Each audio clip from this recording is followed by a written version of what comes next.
What's up everyone, how are you fall? Today we are back with another blazing Naruto story. What if Naruto Swordsman Akame ga kill? If you enjoy then please like, share and do comments. Two figures moved with nigh untraceable speed through the darkened hallways of a temple-like mansion. One black and red, the other gold and white.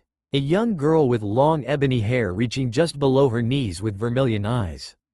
The other a youthful curvaceous woman with short blonde hair, twin tufts of longer hair that framed the sides of her head. Golden animalistic eyes stared out with visible determination. The two young women were none other than the assassins Akame and Leone of Night Raid. Their target, a retired general. Rumor had it he was getting recalled to the Empire. Though it was unsettling to them as there was neither staff nor security in the whole building. Yamamoto Shigekuni Genryusai was known in the Empire by many names. The Fire General, the Flaming Swordman, and most popularly the Ashmaker for his tendency to reduce his enemies to naught but ash. He was a grandmaster of hand-to-hand combat, a swordsman of the highest degree, and a genius strategist the likes of which had yet to be replicated again. He was the one who subjugated the south and east for the Empire in his youth. He was a butcher, a monster on the battlefield. However, he was not a young man in his prime anymore. He was now approaching his late 70s with the many battles catching up to him. He was now an old man with dulling red eyes, an exceptionally long white beard, and long eyebrows. The many scars adorning his torso and head, most prominently being a pair of scars crossing above his right eye, telling of his many battles. Yet, even then with his frail condition, he had a very muscular appearance. Of all the things that people knew about him, his origins were not among them. He knew very well that Night Raid was here. It was why no guards or staff were here anymore. There were only 3 people living here and 2 were in this very room. The other was off on a secret assignment he had tasked them with. The 2 assassins soundlessly landed behind the man a few meters away in the shadows. Blade and claws were drawn, ready to strike. The retired, aged warrior sat there in proper seiza with a cup of tea next to him. A worn sheath with a dark purple-handled katana sat next to him on the opposite side. He was dressed in a simple black kimono with a white haori resting on his shoulders. Sighing quite heavily, a screen door opened, causing the 2 shadow dwellers to tense. Out of the darkness of the open door, a young girl no older than 17 walked out in a maid outfit. Medium-length sky blue hair that covered her right eye ended just above her shoulders. Light blue eyes twinkled in subdued youth. She had pink hair clips pulling half her bangs to the left side of her face. A flower-shaped ribbon on the same side of her hair. Finishing odd her accessories was a maid's hairband. Overall she had quite youthful features. Walking up to the seated man, she poured him some tea before sitting off to the side of him. "Grandfather, there are guests in your room. Shall I get them something to drink as well?" was the soft, almost bell-like voice of the young girl. The fact she knew they were there was disconcerting, but to offer them a drink as if they were not assassins was odd. "Yes. Also please take your time. It is late and you will need to pack soon if my prediction is correct. One more thing, granddaughter, get the letters I wrote from the study. The ones addressed to young Najenda and my grandson. These 2 will act as the messengers of my will." With his piece said, the young girl got up, bowing before looking directly at the 2 in the corner. A raspy, withered voice called her out of her staring contest. "Rem, please do as I asked. We haven't much time." Shaking her head, she curtly apologized, leaving for more cups and to brew more tea. Now alone again with only the elderly man's breathing as company, the 2 walked out of the darkness. Fully visible for the first time since entering the man's domain, Akame was wearing a dark sleeveless tank top with a white collar and a red tie. Around her slender waist was a red belt with a red side skirt cover over a black, pleated skirt. She had a pair of long black socks complemented by black shoes. She had a pair of red gauntlets with black gloves protecting her forearms. A long dark coat finished her outfit. Currently, she was sliding her tegu, Murasama, into its sheath. Leone on the other hand was far less modest in her clothing choice. A revealing black tube top with detachable sleeves held by golden clasps clothed her torso. Pants that had the entirety of the inner thigh area open cover her lower half. A simple set of boots extended to hide shin length. Around her neck was an abnormally long scarf stopping above her knee joint. It was simple, comfortable, and meant for seduction missions. Without ever turning to them, he motioned for them to sit on the cushions in front of him. Stealing a glance at each other, they moved to said cushions while never taking eyes off the man. Before they could finish sitting, the man spoke in a soft but razor-edged fashion. "You are good, daughter of Gazuki, wielder of Murasama." Akame tensed at the name of her father figure.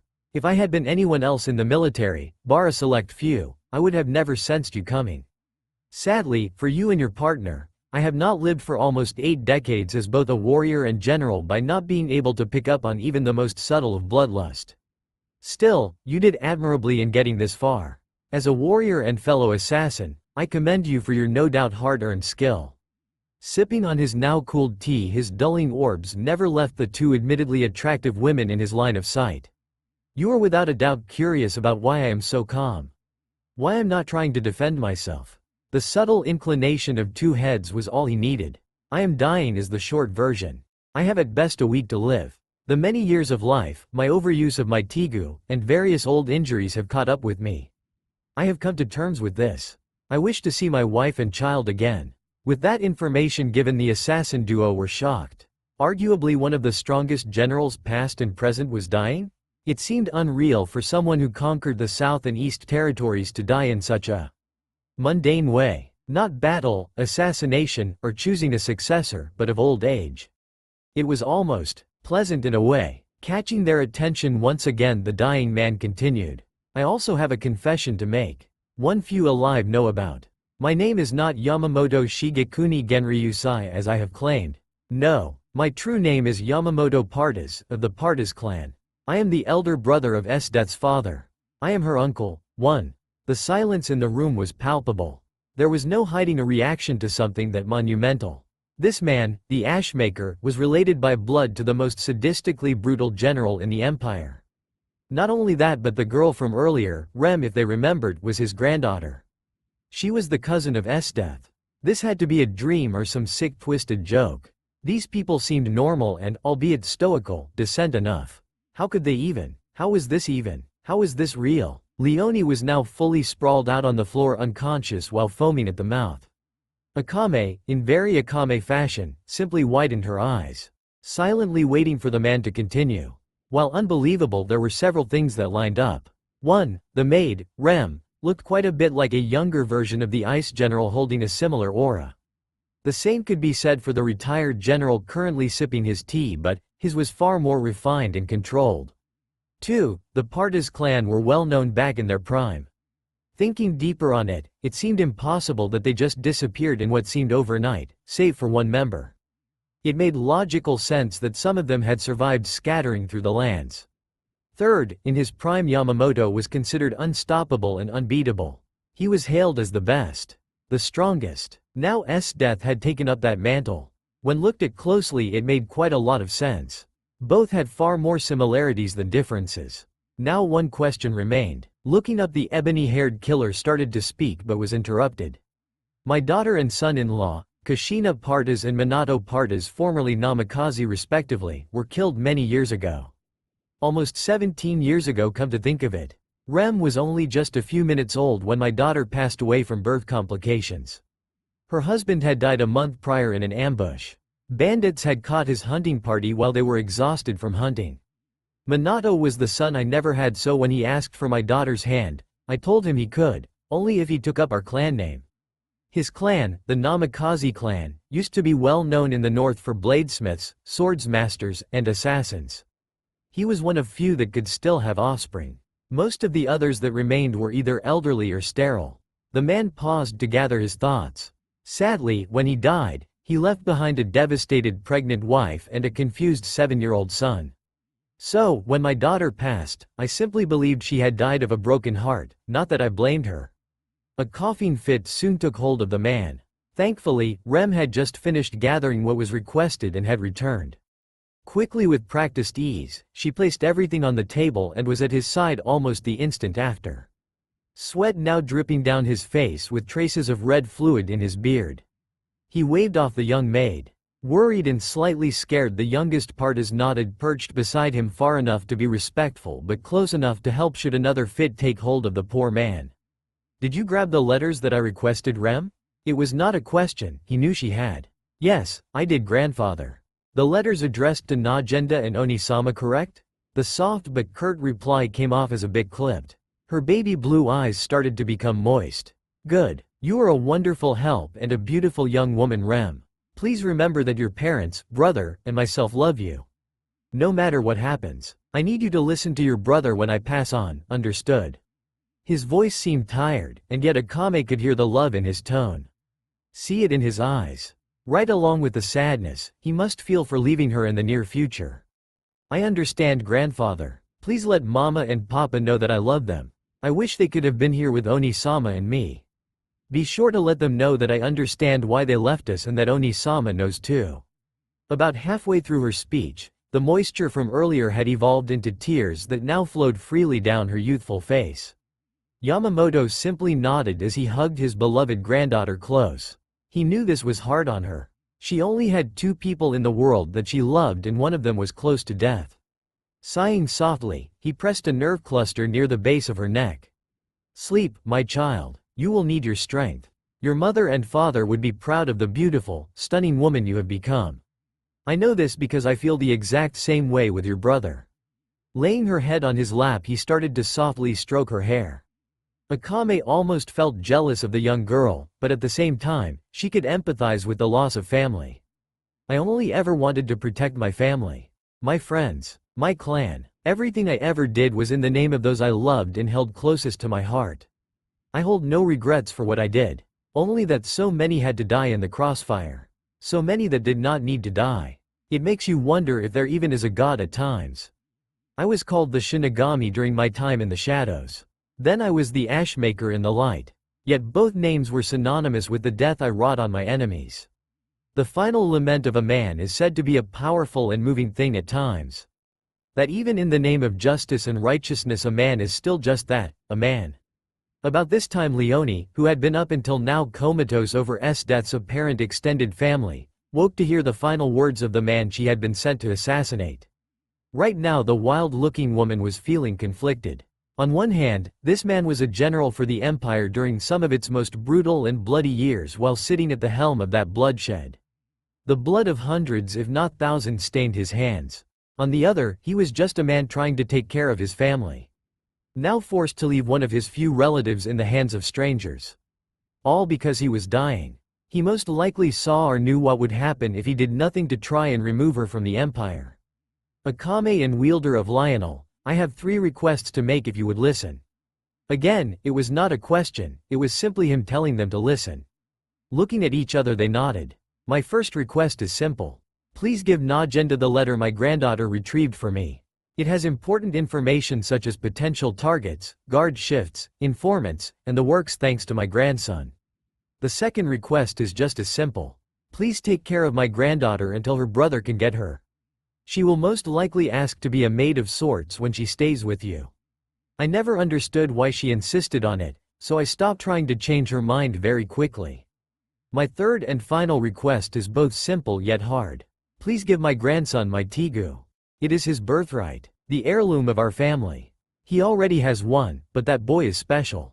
He will find a use for Ryujin Jaka.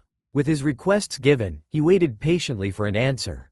Both Akame and Leonie were hesitant at first. The first one was easy. Give the boss a letter with vital information on possible enemies and allies.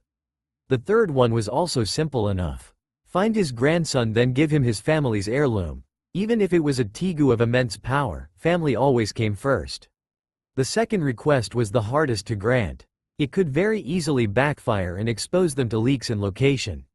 At the same time, this wasn't the Ashmaker asking for help. This was an old man nearing his deathbed, asking them to save and protect his grandchild. Okay, thinking like that made it a simple decision. Both looked back at the aged man and nodded. A brief smile lit up his usual neutral frown. Almost as if a smoldering fire were, for a brief moment, fanned back to an inferno. A small smile in all honesty forced both of the female would-be assassins to smile back. Grabbing the scabbard of the Tegu and placed it in Akame's grasp. With a nod, he looked back at the sleeping girl in his lap. Smiling at her peaceful slumber, he bent over and kissed her forehead. He was a doting grandfather after all. Looking to Leonie, his gaze said all that was needed. Nodding, she gently picked up the sleeping teen. Noting that she was not that tall or heavy at all. Maybe 5 feet 1 and less than 100 pounds. Yamamoto stood for the first time since they arrived, and while not tall, he was very intimidating to gaze at. The powerful, sleek courting muscles meant for power and speed were still visible. The entirety of his visible chest was crossed with hundreds of scars of varying sizes and depths. "Fuck with me, you will regret it," was what his posture all but screamed. Taking the letters addressed to his grandson and Najenda out of his lap, he set them in Rem's lone pack of belongings. With a nod to himself, he looked at the night raid members. "I will be returning to the north. When I die, it will be where my clan and family are buried. I will not allow this corruption to cling to me as I pass. It was a pleasure to meet the next generation of killers. May you bring peace to this great empire and fix this noxious corruption that permeates our government. I will leave as soon as you are not here. I wish to enjoy the view one last time." With his part done, he moved to the balcony to watch the night sky. "Oh, yes, I forgot." He called over his shoulder to the retreating trio. "My grandson's name is Naruto. Naruto Partas. He usually goes by Naruto Uzumaki when he is on missions or going undercover. He is the current Shinigami. You will know him when you see him." Resuming his trek to the balcony, the black and golden-haired women, slightly wide-eyed, nodded, making a mental note. Then they were gone. Silence consumed the room as Yamamoto watched them leave under the cover of night and shadows. "Be safe, my beloved grandchildren, my beloved niece. I hope you too can find happiness. Try to find your true family. Like all those years ago." Then he too was gone like a whisper in the wind. A figure standing about 6 feet tall, cloaked in black, sat atop a forest canopy near a cliffside. Looking on at what was the base of Night Raid. The cloaked figure's face was covered by a porcelain white fox mask with red whisker-like markings. A sword sat on his left hip as bell-like chimes lulled into the wind. In a flash of white, the blade was drawn and the danger beast that had been sneaking up on the figure was cut in half with permafrost covering the area. The blade, hilt, and tsuba were all completely snow-white. The tsuba in a hollow snowflake-like circle shined in the silver moonlight. A simple white ribbon fell from the end of the pommel, looking off to where the north would be the figure's side. "So, grandfather now returns to the north. Maybe now he can achieve his final rest. My younger cousin returns there as well, it seems?" A deep masculine voice asked the forestry around him. Taking off the mask, a single tear could be seen exiting light magenta orbs. As the hood falls, long sky-blue tresses sway in the breeze. The man's handsome features came into the moonlit canopy. Thick, slightly silky hair with the front falling across his face as bangs. Like a free-flowing cascade of blue, his hair flowed in the cool air before stopping near his lower back. Hung from his ears on each side was the iron cross of the Partas clan, suspended on near translucent wires. Looking back at the hidden base, he witnessed a flash of familiar blue. With a steady, impassive violet gaze, the tall silhouette of a man watched as 2 vigilante assassins plus a young sky blue-haired maid disappeared into the hidden base, formed the cliffside adjacent to him. This man was none other than the grandson of the previous Shinigami as well as the current holder of said mantle, Naruto Partas. The current Shinigami, a hyper-lethal assassin, mercenary, independent contractor, and his personal favorite but unspoken title.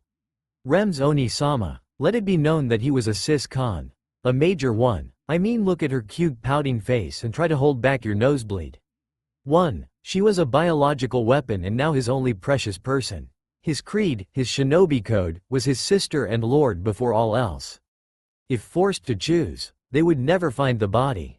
At least not intact, and possibly in many wet, slightly cold pieces. His sister was his whole world. He would bring about destruction unseen since when the superclass danger beasts were hunted by the first emperor. As the current holder of the Shinigami title, he was most definitely able to level continents or multiple if he pushed himself to the absolute limit of his power. Let alone whoever upset his precious little sister. His grandfather was said to be able to cover the whole of the south in brimstone and ash in his prime as a general when he led the campaign there. All that simply by fighting at 1/3 of his full capabilities. So, what happened when he used more than that? Well, nobody was intact after half was unleashed. Everything and everyone for several tens of miles around him was ash. The southern regions were just beginning to recover after nearly 50 years. Some even speculated that the world could be turned to ash if he ever unleashed his third and final trump card. 2. Yamamoto Genryusai in his years before being a general was designated as a hyper-lethal assassin. A killer of unprecedented skill and efficiency. Simply named as the Shinigami. He was the equivalent of the hand of the emperor. Just operating solely in the shadows. Even without his iconic Tigu, he was feared by even those he swore loyalty to. Not just for his skill, but for his near-omniscient knowledge of everything that happened in the empire. It did not matter if you were hidden or in the open. He somehow seemed to know every little secret. Even the wily scheming Honest was on some level afraid of him. Yet, the Ashmaker never called him out or just never found physical evidence. Such was the power of those who earned the title Shinigami. A title that Akame would have gotten had she stayed in the empire a few more years. Not that she would ever know or need to know. Such knowledge held significant sway in the assassin groups of the empire. The current Shinigami was without a doubt formidable. He was close enough to his grandfather's level in most areas to have given him a run for his money, even in his twilight years. He needed only the life-or-death battle experience that came with years in the field and on assignments. There was one area that he excelled at. An area he could honestly say he surpassed his predecessor at. Politics and blackmail. Let it be known for all his training, life experience, and battles, Yamamoto was a shitty politician. He was unexpressive, but he had certain tells and was far too blunt with his mannerisms. Thus, he was content to simply gather and catalog information for whoever came after he passed away. Now, over 50 years of knowledge from simple guard routes all the way to under-the-table deals involving Honest and so much more. All of this in the hands of someone who had one hell of a resting, fuck with me and they won't find the body, poker face. Someone knew how the political sphere of the empire worked and had enough skill to manipulate it to an extent. While not as good as Honest or the people in his pocket, he was skilled enough. Naruto was also just as skilled at infiltration and nearly as good at spying as Yamamoto was previously, just added in with the skills of a politician. Peering back down at the now dark building, the blue-haired assassin stretched his senses to their maximum. Given the brutal, borderline sadistic training his grandfather put him through, he could feel the people in the building. It also probably helped that all of them had such large life forces and Rem was close by. They were somewhere near the middle of the structure. A flash of blue mixed with black sent his hair and cloak into the air. Fully uncovered and bathed in the shining full moon, our protagonist was now in full unobstructed view. Light blue tresses now sprawled out along his back as he brought a band out, pulling the hair into a high ponytail that now rested around his mid-back. In the commotion of his hair, strands of what seemed like crimson could be seen mingling with the blue. Downwardly spiked bangs obstructed his upper face, but not enough to hide the thin, neatly trimmed eyebrows and half-lidded piercing magenta orbs. The iron cross of the Partas clan now proudly displayed from his lower ear. Pale, near porcelain skin was visible as lighter tones crisscrossed his handsome angular face. Most notably were the 6 jagged claw-like scars that resembled whisker marks on his cheeks. A light blue covering of soft stubble covered his lower face, nearly invisible in the moonlit canopy. Covering his torso was a durable black bodysuit that clung to his lean, muscular body with segmented dull gray chest armor that seemed almost metallic in nature, covering vital organs. A medium-length snow-white furred collar finished the ensemble. His arms were covered in the same material as the chest plate, not unlike the arm guards a certain demon swordswoman wore. His hands were clothed on fingerless black gloves with gray metal covering the top of his hand. A ring made of red and black material sat on his right hand. Positioned on his index finger, the red ring had the kanji "Lane, nothing" engraved into it. On his waist was the bleached white sheath of the sword that was now dripping with the blood of the danger beast he slew moments before. Opposite to it, the porcelain kitsune mask was hanging. As life fluid now dripped on the ground, the man's black hamaka blew up just enough to see the armored lusterless gray shin guards above a pair of black combat boots that stopped just above the ankle. On his chest plate and gauntlets was a strange red cloud with a white outline. Flicking his blade to the side, he grabbed the mask. The sound of a lone chime and a splatter of a liquid was all that was left as the man had disappeared. Inside the night raid meeting room, The boss of the group sat at the back with the other member of her small but skilled motley crew of misfits. Najenda was a woman with short silver hair and a single purple eye. She used a plain black eye patch to cover where her right eye used to be. She donned a black, almost secretary-like, suit that showed off her above-average bust. She had a mechanical right arm to replace the one she lost while defecting. To her left, like a loyal soldier, was Lubbock the trap-maker and pervert of the group. A young man with shoulder-length green hair that covered his left eye. Bright verdant eyes glazed with honest devotion. A simple set of red goggles sitting atop of his head. He wore a long green jacket with a fur-trimmed hood over a white and red ringer shirt and blue jeans with brown shoes. He had the tegu, crosstail, on his hands in the form of a pair of gloves. Off to his right was Bullet, also known as 100 Manslayer Bullet, a tall, muscular young man with blue eyes and black hair. For an outfit, he wore a black shirt with green shoulders guards with matching chest armor with white pants and black boots. A black leather jacket on top of his armored midsection. His hair was combed up, in a heart-shaped pompadour. In a hidden chamber on his back was the key to his tegu, in Curcio, the demon armor.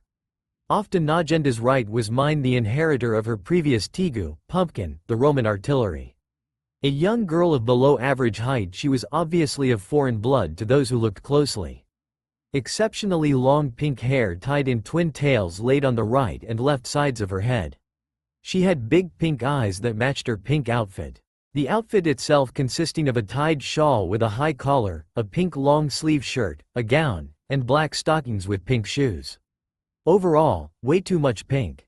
To Mine's left was her best friend and polar opposite Shiel.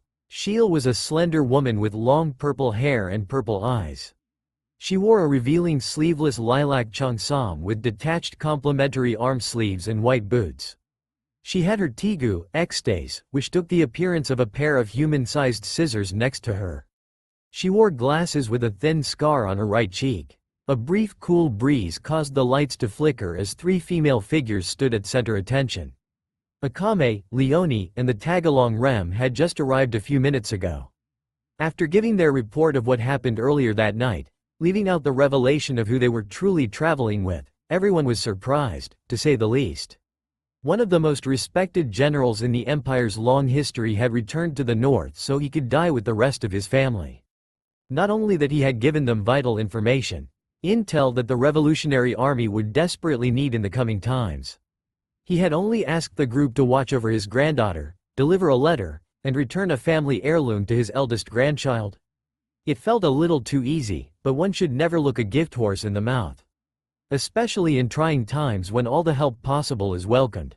Yet, being a bit skeptical and weary never hurt. So, Miss Rem, what will you do while we wait for your brother? It was an earnest question that the young maid thought about it for all of 3 seconds before the curt response was issued.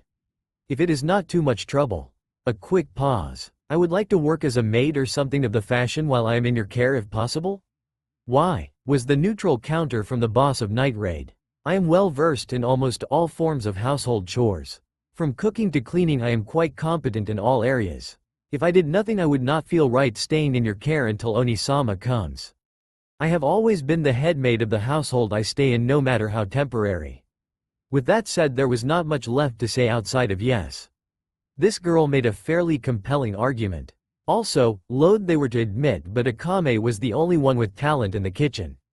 They were assassins and ex-military, so they had little in the way of talents outside of assassination. Let alone domestic talents like cleaning or cooking. Plus, if she worked for the ever-stoic and professional ashmaker, she was definitely skilled as well as trustworthy. That old man Yama was a crafty bastard. Not to mention I owe him for helping me escape. Never had a poker face worth a spit though. Were the thoughts of the silver-haired woman. Humming to herself, she looked at the young maid again. She looked like a younger Esdeath, to be honest. As scary as it was funny to picture. Esdeath, the biggest sadist in the Empire, in a maid outfit acting like a proper caretaker. Even funnier was the thought of her as a mother or sister. Gods forbid if she had a loving family of all things. If that was true, then she would kiss Lubbock full French. Free, we will allow you to act as such. Just know we will be watching, and if we suspect anything, we will have to relieve you of your duties. An almost unnoticeable chill filled the air at the not-so-subtle remark. It was more than enough for the young brunette to smile, gaining a slight blush in the process. With all of that out of the way, next on the agenda, death. The tenseness of everyone was to be expected. Though why did Rem brighten up at that? Has gone to finish the subjugation of the North personally. We estimate she will be away for 3 months at the most. Knowing her, we will need to strike where it hurts while we have the chance. Grand General Budo won't leave the palace as he is too paranoid. So, we will for the most part be able to act with impunity. We cannot let this opportunity pass. So basically, we are going after some bigger fish? Was the query from the demon armor holder. He personally had no issues with it.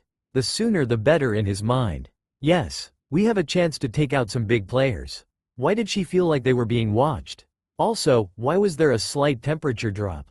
It was very unsettling. As silence fell over the group, Akame blurred into motion as she drew her cursed blade ready for an imminent attack. Not staying idle, the rest drew their weapons. In turn, the air fell even further into frigid temperatures. Bloodlust and killing intent now filled the air. The tension in the air was now thick and getting thicker by the second. Forming a defensive circle, cold sweat was now covering all but one's brow. Rem was for all intents and purposes was cool as a glacier. She knew who was here. So she had little fear. Though her heart did flutter a bit as she slightly swooned on the inside. Outside nothing showed as she kept her expressionless facade in place. Plus, if she was truthful, this was quite funny. Even entertaining to watch. Highly skilled soldiers, killers acting like cornered prey.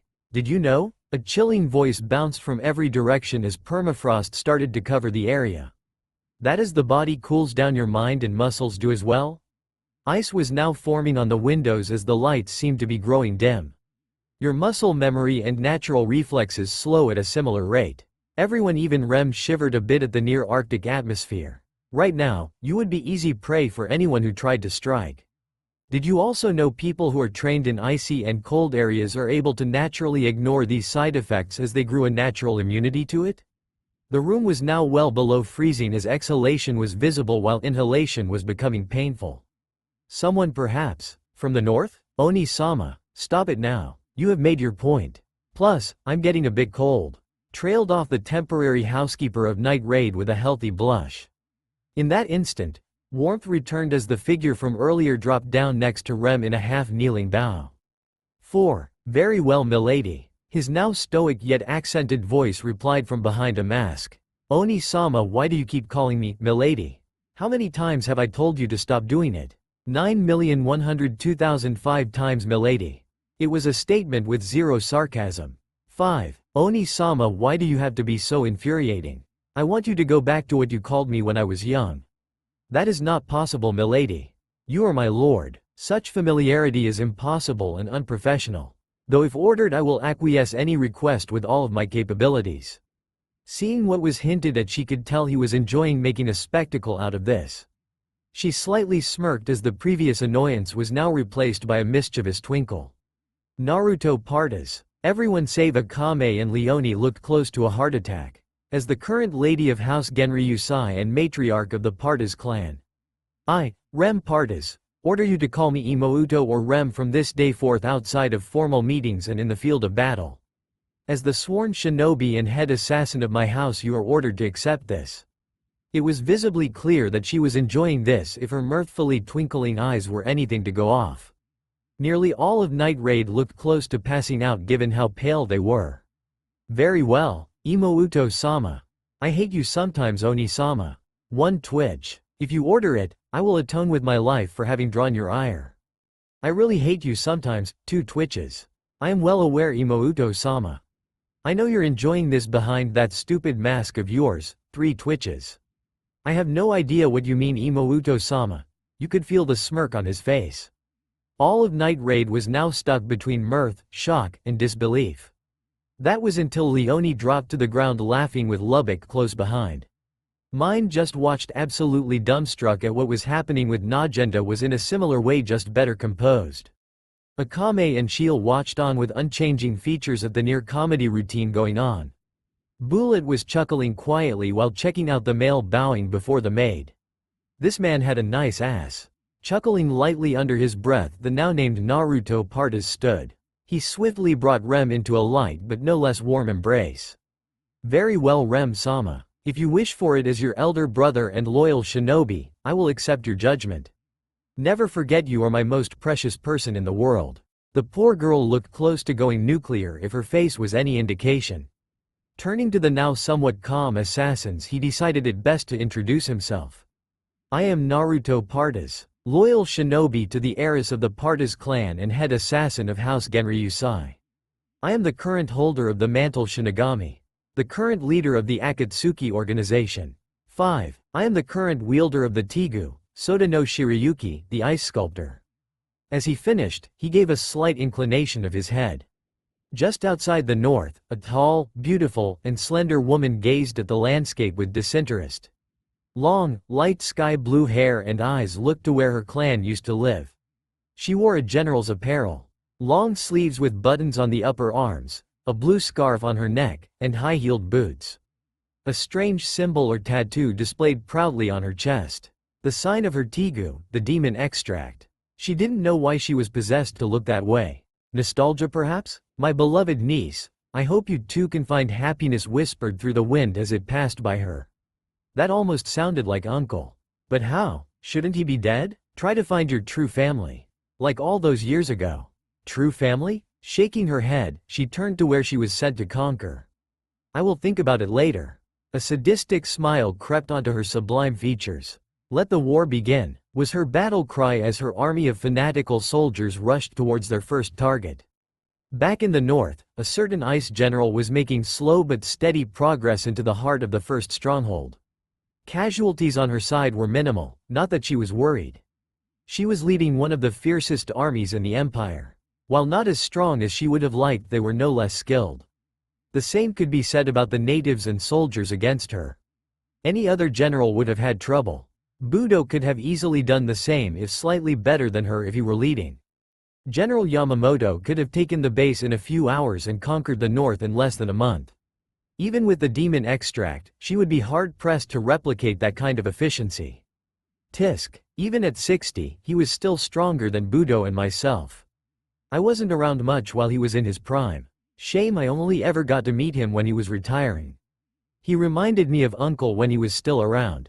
Her smooth, almost seductive tone sent shivers down the spine. For good or bad reasons was up for debate. She hadn't really thought about her family since they were wiped out in the massacre all those years ago.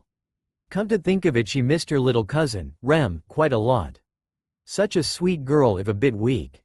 Poor Rem would never be much of a fighter with her frail medical condition. She had the heart and spirit of a Partas, just not the body.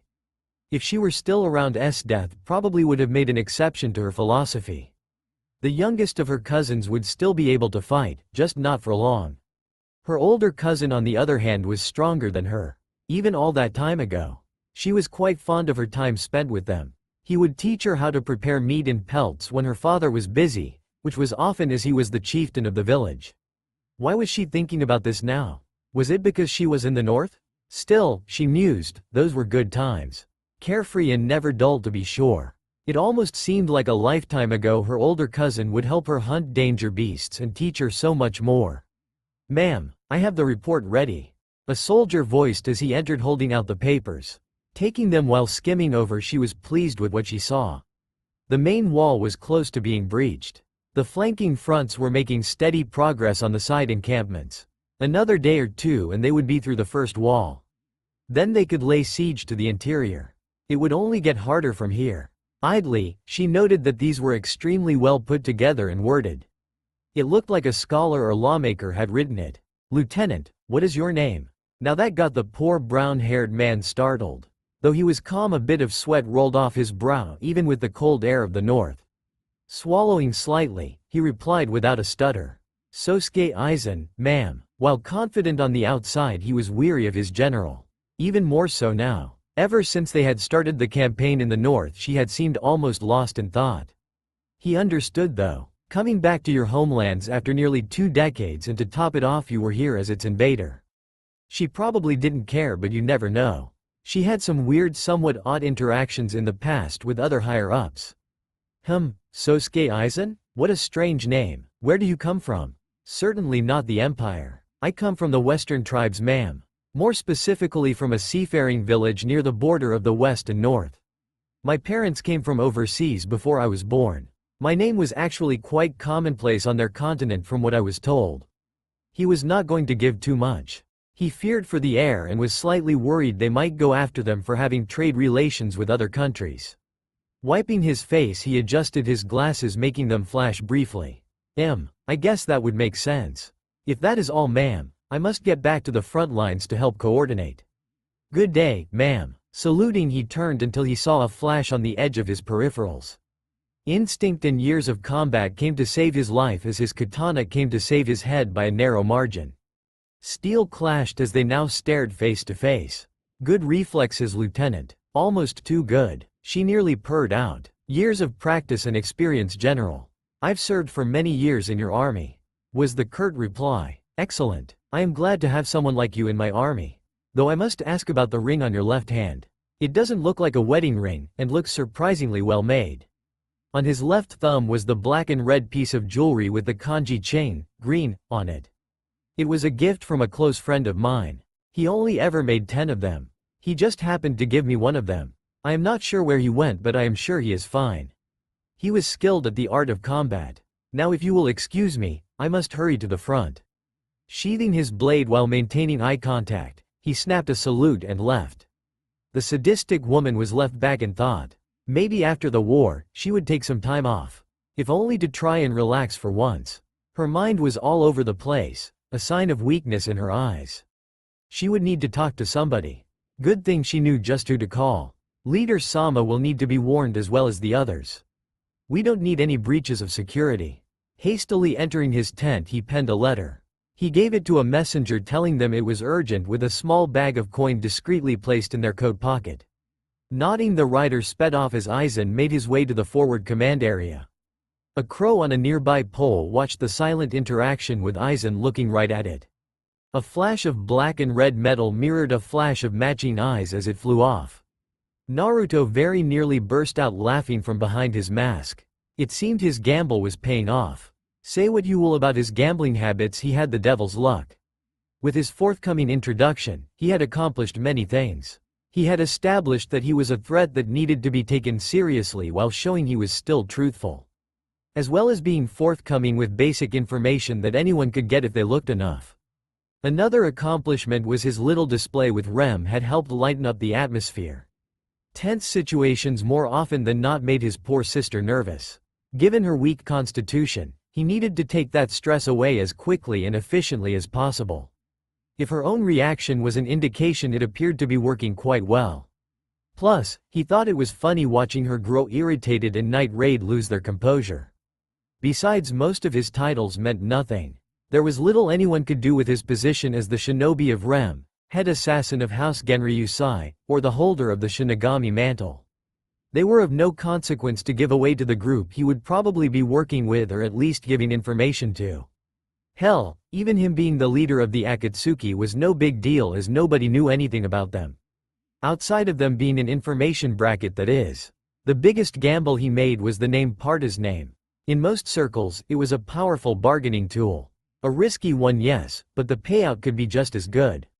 Similar to the clan of a certain subordinate of his, the best way to fight fire was with fire. In this case, to fight ice with ice. Even the knowledge of his Tigu was commonplace. It was a fairly well-documented weapon. The same could be said for Ryujin Jaka and everyone else in this room. Granted, it was incorrect information, but that was a moot point.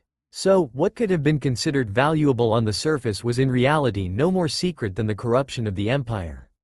Known and acknowledged but not openly stated. The only true gamble was their last name, yet even then he knew Najenda was near always cool and collected. You look well, Najenda. Still smoking those cancer sticks, I see. With professional ease, he slid right into his diplomatic tone. How did he know the boss was the general thought of the group? You look the same as I remember Naruto Uzumaki, or is it Partas now? Her own professional training falling back into place. I've always been a Partas. But I have a feeling you suspected such. Given your rather checkered past with my wayward clan member. The stutter went by nearly unnoticed. Only the three to last see the infamous Ashmaker knew what he meant. Standing up, Najenda walked to the blue-haired shinobi. Pushing Rem to the side gently, he strode to meet her halfway. Given his towering figure, imposing build, rather intimidating armor, and weapons, everyone was on edge as they now stood not a foot away from each other. Suddenly the man was bent over with her mechanical fist being buried in his gut. Even more shocking was the headlock that came after. "You stupid bastard, how dare you keep me waiting? 2 years and not a single letter telling me how one of my best friends was. You absolute bonehead." Well, that answered if they knew each other, was the general thought in the room. Throwing all decorum out as well, seeing as the first shot was fired. The poor stranglehold victim decided professionalism was out the door. Rounding on the silver-haired woman, he now held her in the same stranglehold, and to add insult to injury he gave her a nogi. "How was I supposed to know where you were? You fell off the face of the planet. The Empire's spies as well as my own never found you. It was like 3 days after I saved your ass on grandfather's orders that you left without so much as a goodbye. And you're mad at me for not sending a letter. I didn't know you were alive until a few months ago." That answered how they knew each other.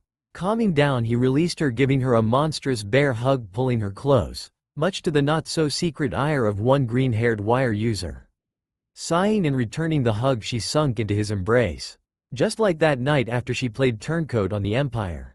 She was still recovering when he had called a subordinate of his to help her. She had long ebony hair that was braided in the front, if she remembered correctly. He had been so worried about her that he refused to leave her side or get treated until she was in stable condition. Even then he held her close that night as she thrashed around in her nightmares. Hell, the scars on his left cheek were from her. The right cheek scars were courtesy of death from when he saved her ass. She still felt bad about it even though he told her it was fine. Looking back now, it seemed like just yesterday he held her like this. Pulling back, she looked him over, noting that aside from his height and build he was still dressed nearly the exact same, just with different colors. He used to wear burnt orange armor, with black and red accents. She personally thought the gray-black combo was an improvement over the previously orange armor. Plus the fur collar was kind of why. Coughing lightly, she turned to address the room. "As you probably now understand, I have a bit of history with Naruto." Making her way to her chair, she sat down heavily. "Naruto here saved my life when I defected from the Empire, as well as kept me alive for the first few days given my injuries. What you don't know is that he worked with me on a fair few of my assignments while I worked for the Empire under the call sign Kitsune with the pseudonym Naruto Uzumaki. Naruto Uzumaki aka Kitsune officially died in the crossfire between S-Death and myself after being given false orders to take out S-Death from me and my staff right before we defected. We were the ones who stabbed him in the back as he fought S-Death. He realized too late what had happened. He was given a full hero's death as a loyal soldier that we used in an act of sabotage and cowardice." Taking a small breath, she gathered her thoughts. "Unofficially he helped in my escape and was killed in the process of holding S-Death at bay." Bringing said general to her knees before dying of injuries, later falling into a river. The body was never found. The real story is a mix of both in truth. My general staff wanted both him and S-Death gone. So they went behind my back to order the strike while making it look like it came from the Empire. By the time he got the order, S-Death and my fellow turncoats were already engaged, making it look like the orders were legit." Taking a pause to let everything she said sink in, the others looked at the older brother of Rem. Nodding in acceptance of what she was saying, they looked back at their boss. The silent respect and admiration that they felt were easily understood and conveyed. Pushing forward, she continued. S-Death had killed most of my once loyal soldiers before she turned to take me out. It was a hard battle. I had lost my eye and arm when Naruto was able to intervene. Given his orders and the situation he came upon, he believed that S-Death had gone rogue.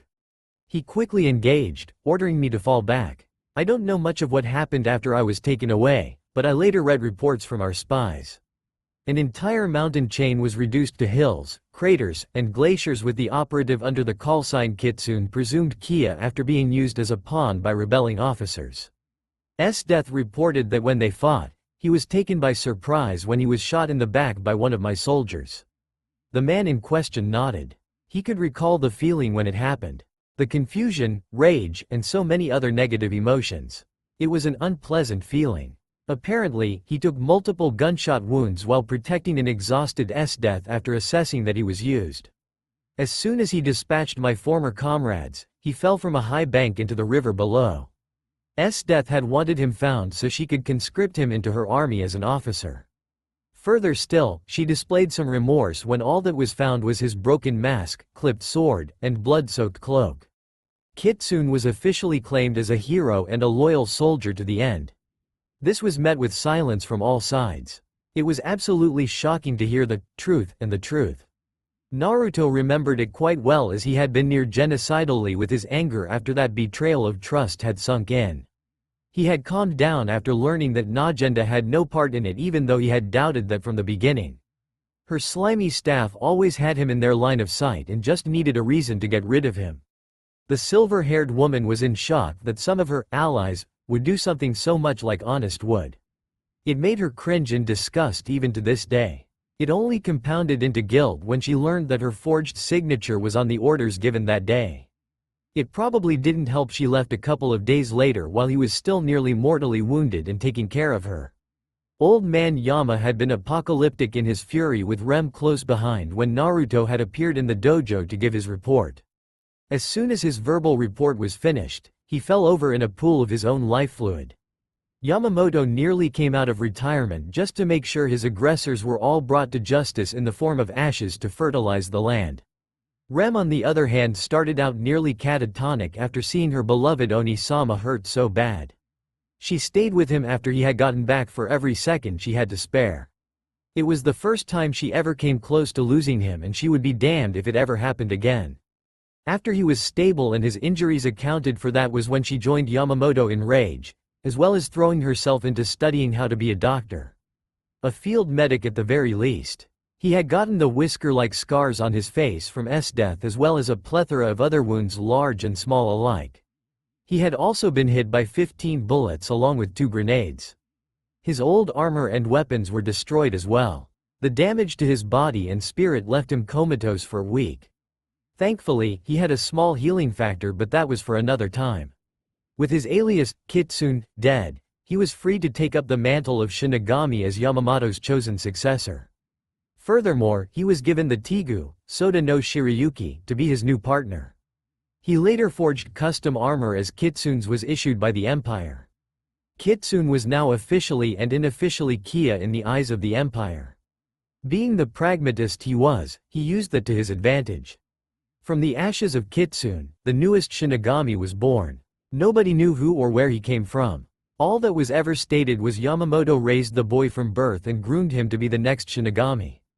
Not far from the truth in reality.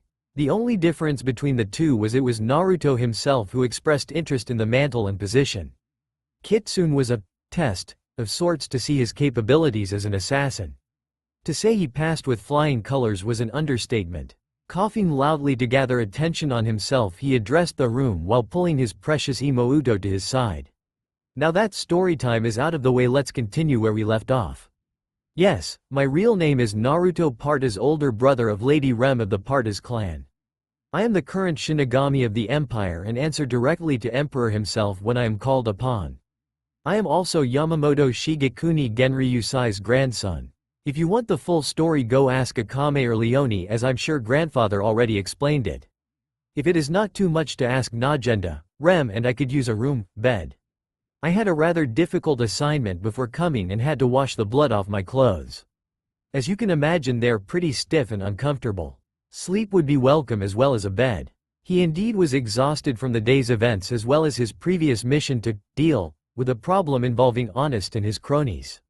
Let's just say there were many limbs and a few humans worth of blood that needed to be relieved from their owners to get his point across. Suffice to say, Honest's little circle jerk group lost a few members and Naruto had some great stress relief. Also, may I have Ryujin Jaka? Grandfather said that it was a tradition for the oldest male of every generation to be given to him after a rite of passage. While I have a Tigu already, tradition must be continued even if it seems pointless. Looking at Akame, she need not say anything as the assassin tossed the Tigu to the man. Thank you for respecting his wishes. You're welcome. It's the least I could do after all you and your grandfather have done for me. Akame, could you lead them to a spare room? It was less a question, more an order.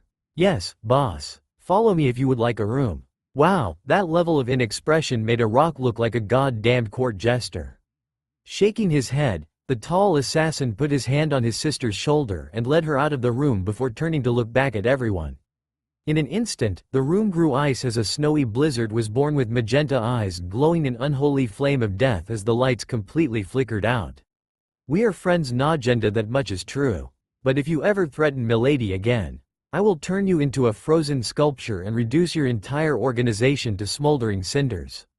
I am giving you a warning now, as we are friends and I genuinely enjoy your presence. Even you should understand what the Iron Code and Shinobi Code are, including what they entail. Rem-sama is my lord and most precious person, worth more than either myself or the entire world. So, do not think for a minute that our relationship will save you, because it will not. Keep that in mind for future reference. The blizzard died as the lights were brought back on. Turning back to Rem, who was a very unhealthy shade of red, and Akame, who only flinched slightly at his gaze, left the room for a bed. Once they were gone, the whole room let out a collective breath of relief. That man was definitely not to be taken lightly. Such were the general thoughts of the whole room. Well, that was intense. Came the nervous chuckle of a certain lioness-like woman. No shit, it was intense. I thought I was going to die, the small pink hair girl complained. Sigh, he was always like this when it came to his master or sister. More so his sister. Well, in a roundabout way it is quite charming. Like in one of my books.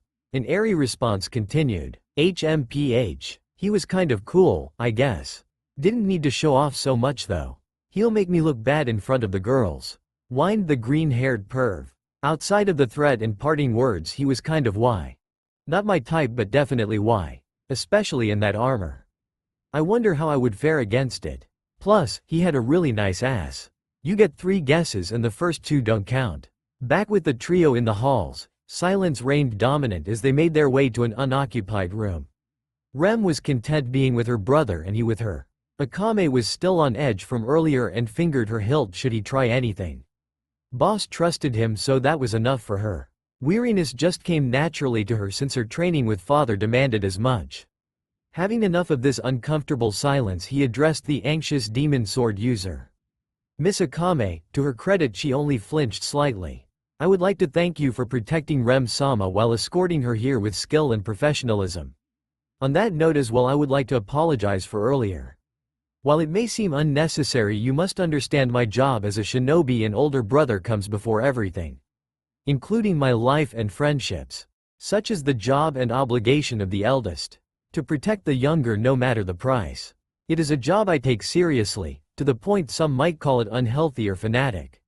That hit her like a punch from Leonie at full strength. Was the job of the eldest to protect the younger sibling? Even above their own life? To give anything and everything in order for them to prosper? It made her think of Kurome and what it would be like if she were in Naruto's position. He happily served his younger sister and said he would happily kill himself if it made her happy. Was she going about this wrong with Kurome? She would need to think about this a bit more. Idly noticing an empty room, she stopped and opened the door for them. Ushering Rem in, he turned to the younger killer. I understand what I said has caused doubt in you, as it rightfully should. I worked with Kurome on a few occasions and learned a bit about her. She loves you, practically worships the ground you walk on. While it's a twisted and warped love, she only wants her big sister back. I understand you probably convinced yourself you need to kill her. He hesitated after the word left his mouth. I would encourage you to rethink that. I have a few friends that are quite skilled in the medical field. Rem is no slouch either, as she's healed and stitched her stupid older brother back together more times than I should have ever allowed her. Looking back at the normally expressionless assassin, he was only slightly caught off guard to see the moisture in her eyes and slightly shaking shoulders. Sighing, he pulled her into a hug. He tried hard to ignore her flinch and silent gasp. He felt a kinship with her if he were to be transparent. They were both older siblings that only wished happiness and prosperity for their younger sisters. They were kindred spirits in their love for their sisters. It was a tragedy what had happened to both of them. He had read their files by using his mantle to get the profiles brought to his desk. Sold at a young age and put through Gozuki's training program. Forced to survive or die along with 100 other children. Given a pseudo-family just for them to die. To slay your own father. In Kurome's case, forced to take drugs and experimental procedures that were killing her. All in the name of the Empire. Looking back down at his younger counterpart, he gave her a quick squeeze before letting her go. Her watery red eyes stared back at him. He could see the mental and emotional strain this must have caused her over the years. It truly was a depressing situation and one he could only imagine in his worst nightmares. To love your siblings so much that you resolved to kill them. If it were him, he would follow soon after Rem. There was no debate over that. If she died, he would be going to hell to meet with grandfather and his countless victims after the responsible party sat in tons of ice or burned till there were no ashes. If you ever need to talk, my door is always open. I can empathize with how you must feel to a degree. I can tell you this though. It may be of small comfort, but Kurome can be cured. There is a way to reverse the damage done to her if we can get to her within the next few years. She is young enough that with time her mind, body, and soul can be at the least mended. I'm tired and you have much to think about. I would recommend you call it early and rest. I will see you in the morning at breakfast or around that time. With that, he gave the shorter woman a reassuring hug and pat her shoulder as he entered his temporary room.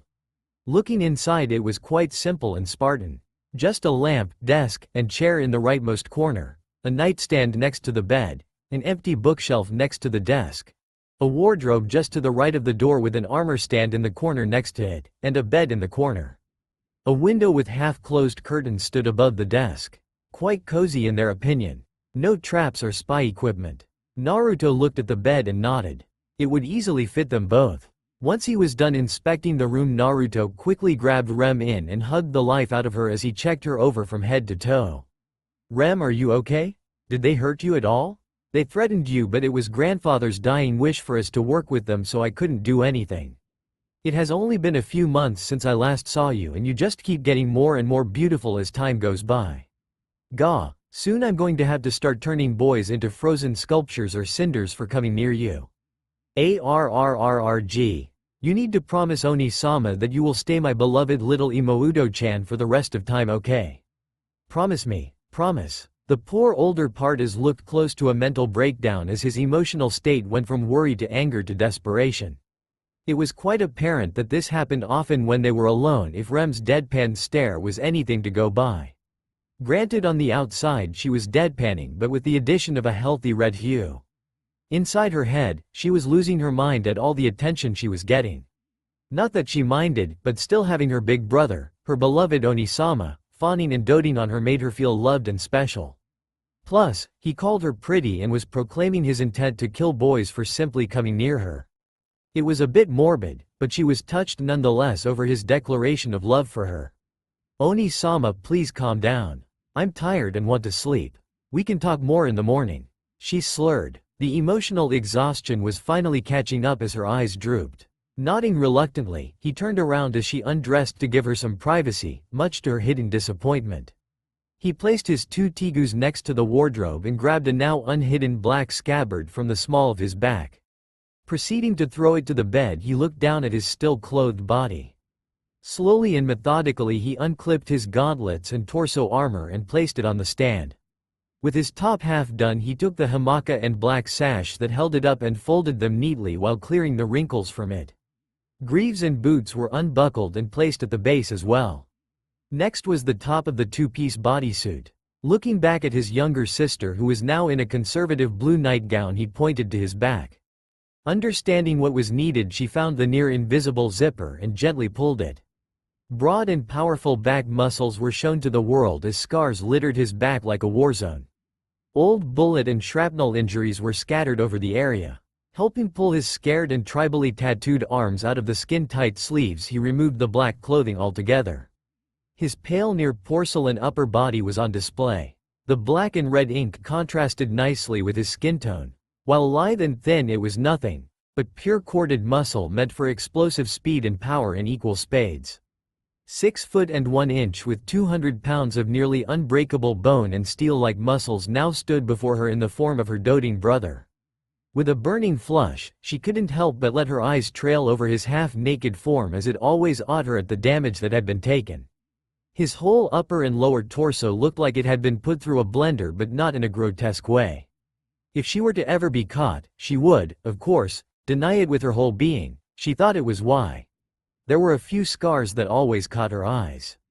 The small fist-sized puncture wound a few centimeters from his heart, over his left lung. The bullet wounds over his liver, right kidney, and right shoulder were all from his life or death battle with death or backstabbing turncoats who almost got him killed. His 6 nearing 8 back had 4 long cuts running from under his right arm to below his pant line on the left. She remembered stitching that one up after a near-death encounter with a superclass danger beast. His left pectoral had a slanted claw-like scar as well that traveled over to his back. Hundreds of other smaller scars surrounded the area of his entire upper body on all sides. His whole body was like this, but she never got tired of seeing it. Looking down, he nodded to himself. He without even thinking moved to the bed and grabbed the black sheath. Placing it under the pillow out of sheer habit, he pulled the covers back as he lay down. Looking over at the heiress of the Partas clan, his silent command didn't go unheeded as she shyly climbed up next to him and snuggled into his chest. Chuckling softly, he looked at the already half-asleep girl on his chest and gave the crown of her head a feather-like kiss as he covered them up and wrapped his strong arms around her much smaller form as he fell into a dreamless slumber. As they were settling in, the rest of Night Raid was doing something similar as they prepared for sleep as well. All except for 2 of them. Najenda was sitting at the desk in her room under candlelight. Looking at the closed letter addressed to her, she broke the wax seal on it. Opening the trifold parchment, she started to read in silence. I am assuming this letter has found its way to you in earnest and good health, Najenda. I will make this as brief as possible. You will find some very interesting information in the folder I have given you. I will assume that you and your secret group have already been informed that I am either dead or dying depending on when you get this. What I neglected to mention to all is that I was Naruto's previous lord. You probably could have guessed it, but my last order as his lord was for him to cooperate with you. This does not make him an employee of yours, more so a partner or business associate of you and your group alone. He has some deep-seated anger towards your higher-ups for the many attempts to have him and by extension his sister taken out. While I too hold the same anger, we both agreed that in light of this animosity, the larger picture of the empire and its stability is closely connected to Rem's safety. Do not read my intentions wrong. The second she is in any danger, he will kill the responsible parties, innocent or not. Direct or indirect, everyone will be eliminated with extreme prejudice. That was his only stipulation for taking my dying wish. While I would like to say you would be safe, we both know how much he adores her. He probably already made that clear. I trust you to an extent, Najenda, and know you are a well-rounded leader. So I hope this information will help, as it is just a small percent of what I gathered, not including Naruto's own spy network. I leave you with this as a sign of goodwill and to remind you of something. You owe me and my family a life debt. We saved you many times. Now it is your turn to start working off the debt you owe us. It's not a threat, just the truth, and you know it. While I hate to lord it over you, call it an insurance policy. I hope you can pull off this cleansing of the empire's corruption, because if you can't, you will have far bigger problems, not just from within. Many parties in and out of the empire are waiting for the right moment, and a single misstep could bring all of our work crumbling down. Retired General and ex-Shinigami. Yamamoto, Ashmaker, Partas. Looking at the rest of the folder's content, she was surprised at the professionally written and articulated documents within. While not thrilled with the poorly veiled threats, she accepted that it was needed. She knew very well that he had been protecting her and her movements. She also knew very well that her life was owed for those efforts. He had lost plenty of soldiers trying to keep her movements as anonymous as possible. Still, any and all help was appreciated. Putting the letter and folder down, she rubbed her eye and put out the light at her desk. Taking one last drag of her cigarette, she left it in the ashtray next to the lamp. Standing up with a stretch that forced her bust to jut out, she disrobed down to her underwear as she made her way to bed. Making sure her handgun was still on her nightstand, she crawled under the covers as she let the darkness of sleep take over. She never saw the bird looking right at her flash red in the inky blackness of the full moon. Meanwhile, Akame was now the only person awake in the base. Sitting on her bed with her legs pulled up to her chest, she couldn't help but question what the senior assassin had said. His words were not meant with malicious intent. No, he really truly believed that it was his job to give his everything for his sister. It wasn't even so much his job, more so he acted like it was something he would have done anyway. Now that she looked inward, she realized she would do the exact same in his position, or at least something very similar. She felt like crying and it confused her. Emotions and feelings that she hadn't felt in so long coupled with ones she couldn't even describe. She was by no means as emotionless as her facade showed. She felt like everyone else, maybe more. It was just that all of those internal things were locked so deep that she found it hard to bring them out. Plus, there was what he said about saving her sister. Was it really possible? He hadn't been wrong about her resolve to slay her sister. Could her sister go back to what she remembered all those years ago? She wasn't going to get much sleep tonight, she could tell. Back up in the north, the battle had come to a close for the day. It was a bloody day to be sure. They had breached the first wall after a surprise visit from their sadistic general. She had gone to the front lines to see the progress after reading Aizen's report. While she held pride for her army's strength, she still enjoyed the thrill of battle like any other warrior. At least that's what everyone would believe. In reality, she was feeling something she would rather not. It was something she had a hard time recognizing. It was conflicting and contradictory in nature. It had been there since she had arrived up in the north. She had sent a missive back the capital and would, with any luck, get her response by the day after next. She was confident that she would get what she wanted. On the other hand, her forward assault groups were now camped out behind the first wall and putting down any resistance. It was proving harder than she would have liked but still expected if she were, to be honest. As a native to the north, she knew the great tenacity that came with living here. If her adorable cousin Rem or her older cousin Naruto had been alive and here, this would have been far more enjoyable. But they were gone now. Even if a small unnoticed part of her knew they would have never died still existed. No time for such thoughts now. She was a bit exhausted after the constant fighting, and her small intervention, losing her shit on the enemy's wall, was over.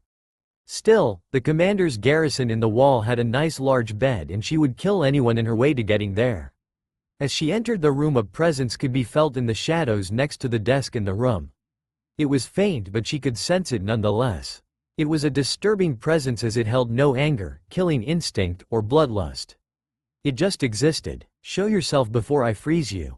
No need for that lady's death. I am but a messenger. The honey-like yet monotonous voice of the intruder was heard. The stranger walked into the candlelight, showing her once shadowed features. The woman had short, straight blue hair tied in a bun. Dull blue-gray eyes with lavender eyeshadow gazed at her with no emotion. Her mouth was set in a thin line with a labrae piercing sitting under her lower lip. Her trimmed eyebrows were thin and gave the appearance of a natural scowl. She had a large light blue paper flower clipped on her bun. Her facial expression was completely neutral. She wore a plain high-collared cloak. What caught her eye was the ring on her right ring finger, with the kanji Shira, white, on it. Idly she noted the ring looked similar to the one Aizen had as well. Who are you and sent you here? Growling, she was close to killing the cloaked woman. My name is Conan and Leader Sama has sent me with a response to your missive. Well, that was a surprise as well as equally worrying. Had someone intercepted her private letter? The reports of the offensive? If so, this could be a problem, and not just for herself. Oh, and who is this, Leader Sama, of yours? It was better to get information before she killed the similarly aged woman. Leader Sama goes by the mantle known as Shinigami. If her fellow brunette was nervous, she showed nothing. But that was enough to get her attention. The premier assassin in the Empire sent one of his subordinates here. Why? Pushing forward, she continued. Why did he send you here for a simple report? The report on the war effort was given to the Prime Minister, who was quite happy with your progress. Your personal letter was almost intercepted by the Revolution Army spies along with the war reports until Leader Sama's assassins dealt with them. He felt if the Prime Minister received your personal letter, it could have put the named party in danger. Leader Sama happens to also be fond of them, so he saw to their reassignment to the north, personally. She waited for the blue-haired general's approval to continue. While it was a simple letter requesting some specific help, Death could see Honest pulling something similar to what the Shinigami feared. It was well within his character and capabilities. While irritated that her letter was read, she was somewhat thankful that the Shinigami saw to her request. The continuing after getting a nod. Leader Sama has sent me along with another assassin to escort them here. I arrived ahead of them to make sure you were aware that your missive was received and granted, as well as help in any way I can. He wanted to do so in person, but Prime Minister Honest is doing all he can to be a hindrance. I was also sent with a word of warning on behalf of Leader Sama if you are interested." Seeing her temporary commander nod, she prepared as this was about to be interesting. The Prime Minister is currently trying to have the interested party removed from the staff and arrested on charges of espionage coupled with potentially being a spy. While Leader Sama claims this is completely false and has been adamant about their innocence, Honest is pushing the matter heavily without pause. Therefore, Leader Sama has been forced to stay in the capital to cover for their transfer. He fears Honest might try something, so he sent me and one of his top assassins to make sure they're kept safe from Honest. The ice now covering the ground around the blue-haired sadist gave away what she thought of this warning and information. Bowing, the woman made her way to the door before bidding the general good night. "Honest, we will have words when I get back to the Empire. I will need to thank Shinigami Dono for this." Willing the ice away, she turned to the bed and aid there. With a slight physical and now emotional exhaustion, she fell asleep in mere moments.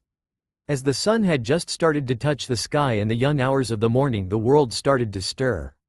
At the base of a cliffside in the hideout of Night Raid, its inhabitants were still sleeping and starting to wake, all but 3 of them who already started the day. The lady of the Partas clan was in the kitchen surveying what she had to work with. Some extremely basic cooking materials and foods to choose from were what she found.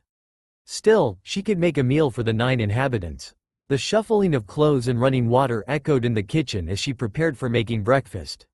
Sighing, she wondered when her brother would return from wherever he went. He had left soon after she woke up, while only taking Ryujin Jaka and full kimono with him, Soda and his armor left behind. A few miles west from the base, the chilly morning air was forgotten as extreme heat was felt as you traveled further west. Something Akame was experiencing right now. She had felt the man leave the base and area, so gearing up she followed with the skill of a seasoned tracker and assassin. In the clearing not far from where she sat was a small crater surrounded by black soot and ash. Naruto had spent the past few hours practicing the basic abilities of his family's heirloom. While not easy, it was similar to Soda no Shirayuki's basic forms, so all he needed to do was practice his exercises with fire, heat instead of ice, cold. She heard him chuckle as if an epiphany had taken hold. Closing his eyes, she watched as he sat down in Seiza and meditated. He stood as still as a statue and seemed to blend with nature, given how she could barely sense him. It took a few minutes and he was engulfed in a pillar of fire that rendered the small crater under him with a much larger diameter. Covering her face and eyes, the poor ebony-haired woman felt as if her lungs had caught fire as the pillar expanded, then condensed on the man. After 10 minutes the feeling faded away. She looked back at where he was with slight interest and concern as smoke covered his entire form. Naruto was having a tough time getting the fired Tigu to respond to his commands outside of the basic techniques. "Damn, you're as stubborn as grandfather and twice as violent," were his thoughts as he struggled for dominance over the sword's personality. Soda had a gentle but agreeable temperament. On the other hand, Ryujin was strong-willed and fiery. Comes with the elements, I guess. Given the danger beasts, each were made from, he guessed it was understandable. Soda no Shirayuki, the ice sculptor, was made from the body of a queen ice wyvern, while Ryujin Jaka, the all-consuming flame, was made from a fire emperor dragon. Polar opposites from element to mentality and nature. Still, if he inherited anything from his mother and grandfather, it was his sheer tenacity and indomitable will. Suddenly he had a crazy idea. Chuckling, he sat in a mediation stance he was taught at the imperial temples. The idea was simple: go to his mindscape and subjugate the spirit, the only way it would listen. Completely stupid and reckless? Absolutely. It took a minute till he was there, but as he opened his eyes, he took stock of the changes. Originally the area was snowy ice-capped mountain ranges in a permanent full moon. Now it seemed to be split in half. To his right was the mountains. The left was now a scorching desert at the height of noon, with a volcanic mountain range that seemed to be trying to take over the cold and icy right. Smirking, he vanished and appeared inside the main volcano. Huge volumes of ash and smoke filled the air, making it near impossible to breathe. Looking up, he smirked sadistically at what he saw. An enormous western dragon of several hundred meters, with massive wings and red scales, met his cold and sadistic gaze with the fire and battle lust only an emperor dragon could manage. "Are you scared of me, grandson of Yamamoto?" If not for the booming voice, his smirk would have grown. Instead, his smirk left as a frown entered the picture. He was not going to be known by that title while he was still living. Well, I was going to be civil about this. But you have royally pissed me off. His cold eyes turned glacial and his frown renewed into a sadistic smile that threatened to tear his face in twine. An unnoticeable chill ran down the dragon's spine as the once masterfully controlled aura of the human was now fully unleashed. His slit eyes widened enough to be noticed as the lava and magma around them cooled. Oh, what will you do?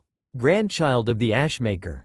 He would need to see if his potential new wielder was worthy of being his partner, and he was not disappointed by the response. I am going to turn you into my new pet is what's going to happen. Maybe even a new set of shoes. If his aura was glacial before then, this was something well below that by several hundred times over. Ice was actually forming on his scales enough that he could feel it. A battle of wills was going on.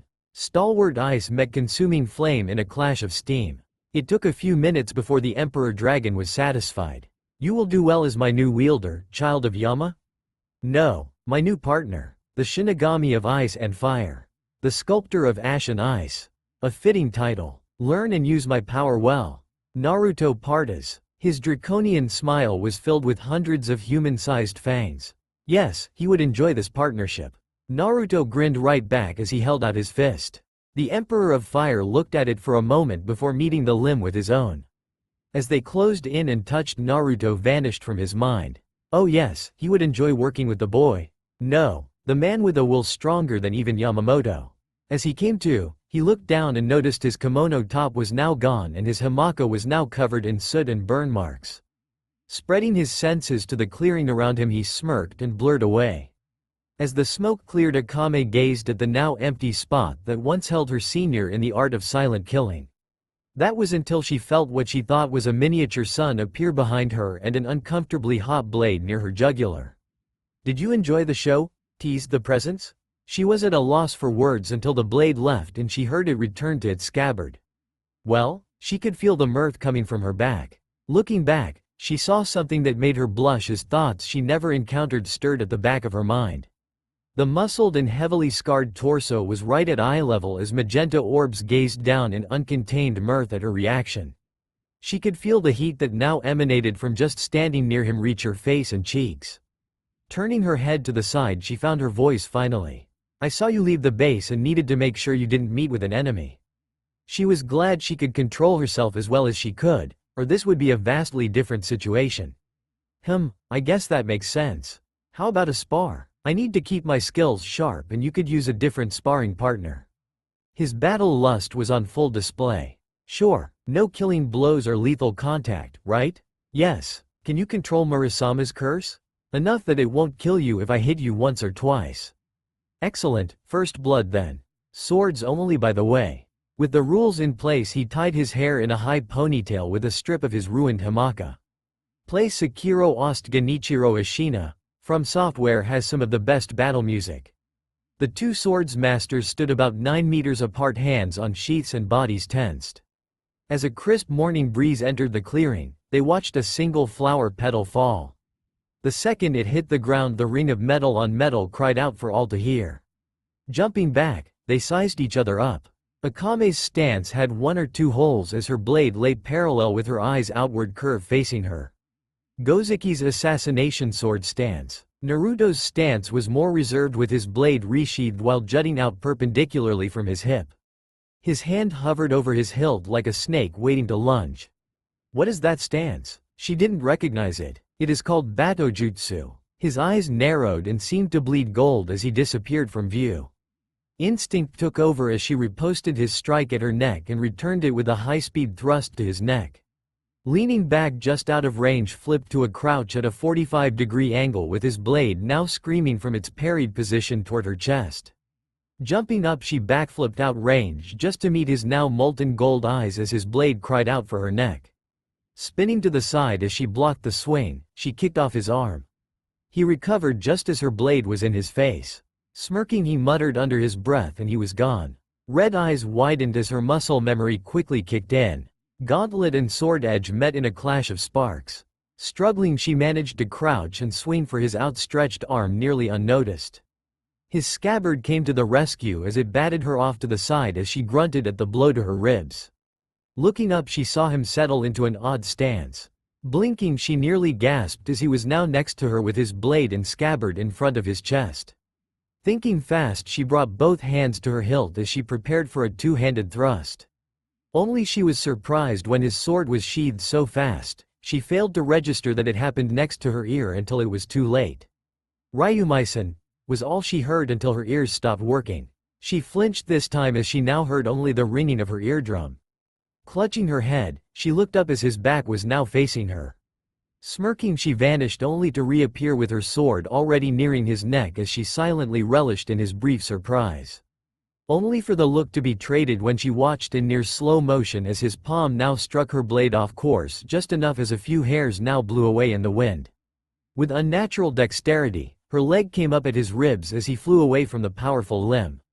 Kneeling to catch their breaths, they vanished only to have another deadlock of Tegus. That was until the more experienced assassin dropped a hand from his blade to have a palm strike take residence in the middle of Akame's bosom, sending her to the center of the clearing. As he flashed in front of her with a lunging low swipe, she was ready as she sidestepped with a heavy axe kick now finding its mark on his right shoulder. As he was being pushed in the ground, his open hand grabbed her leg, causing her balance to leave her. Tumbling down, she went for a quick swipe at the offending limb just for it to leave her and propel him into the air. Rolling into a kneeling guard, she watched as he landed softly before falling to one knee while holding his shoulder. Both sword users vanished once again as the clashing blows were what went on for nearly 5 minutes. Each moved at nigh untraceable speeds to anyone else. Each swing was either blocked, parried, or dodged with nanoseconds of time in between each attack. One misstep and either one of them could die or obtain a mortal wound.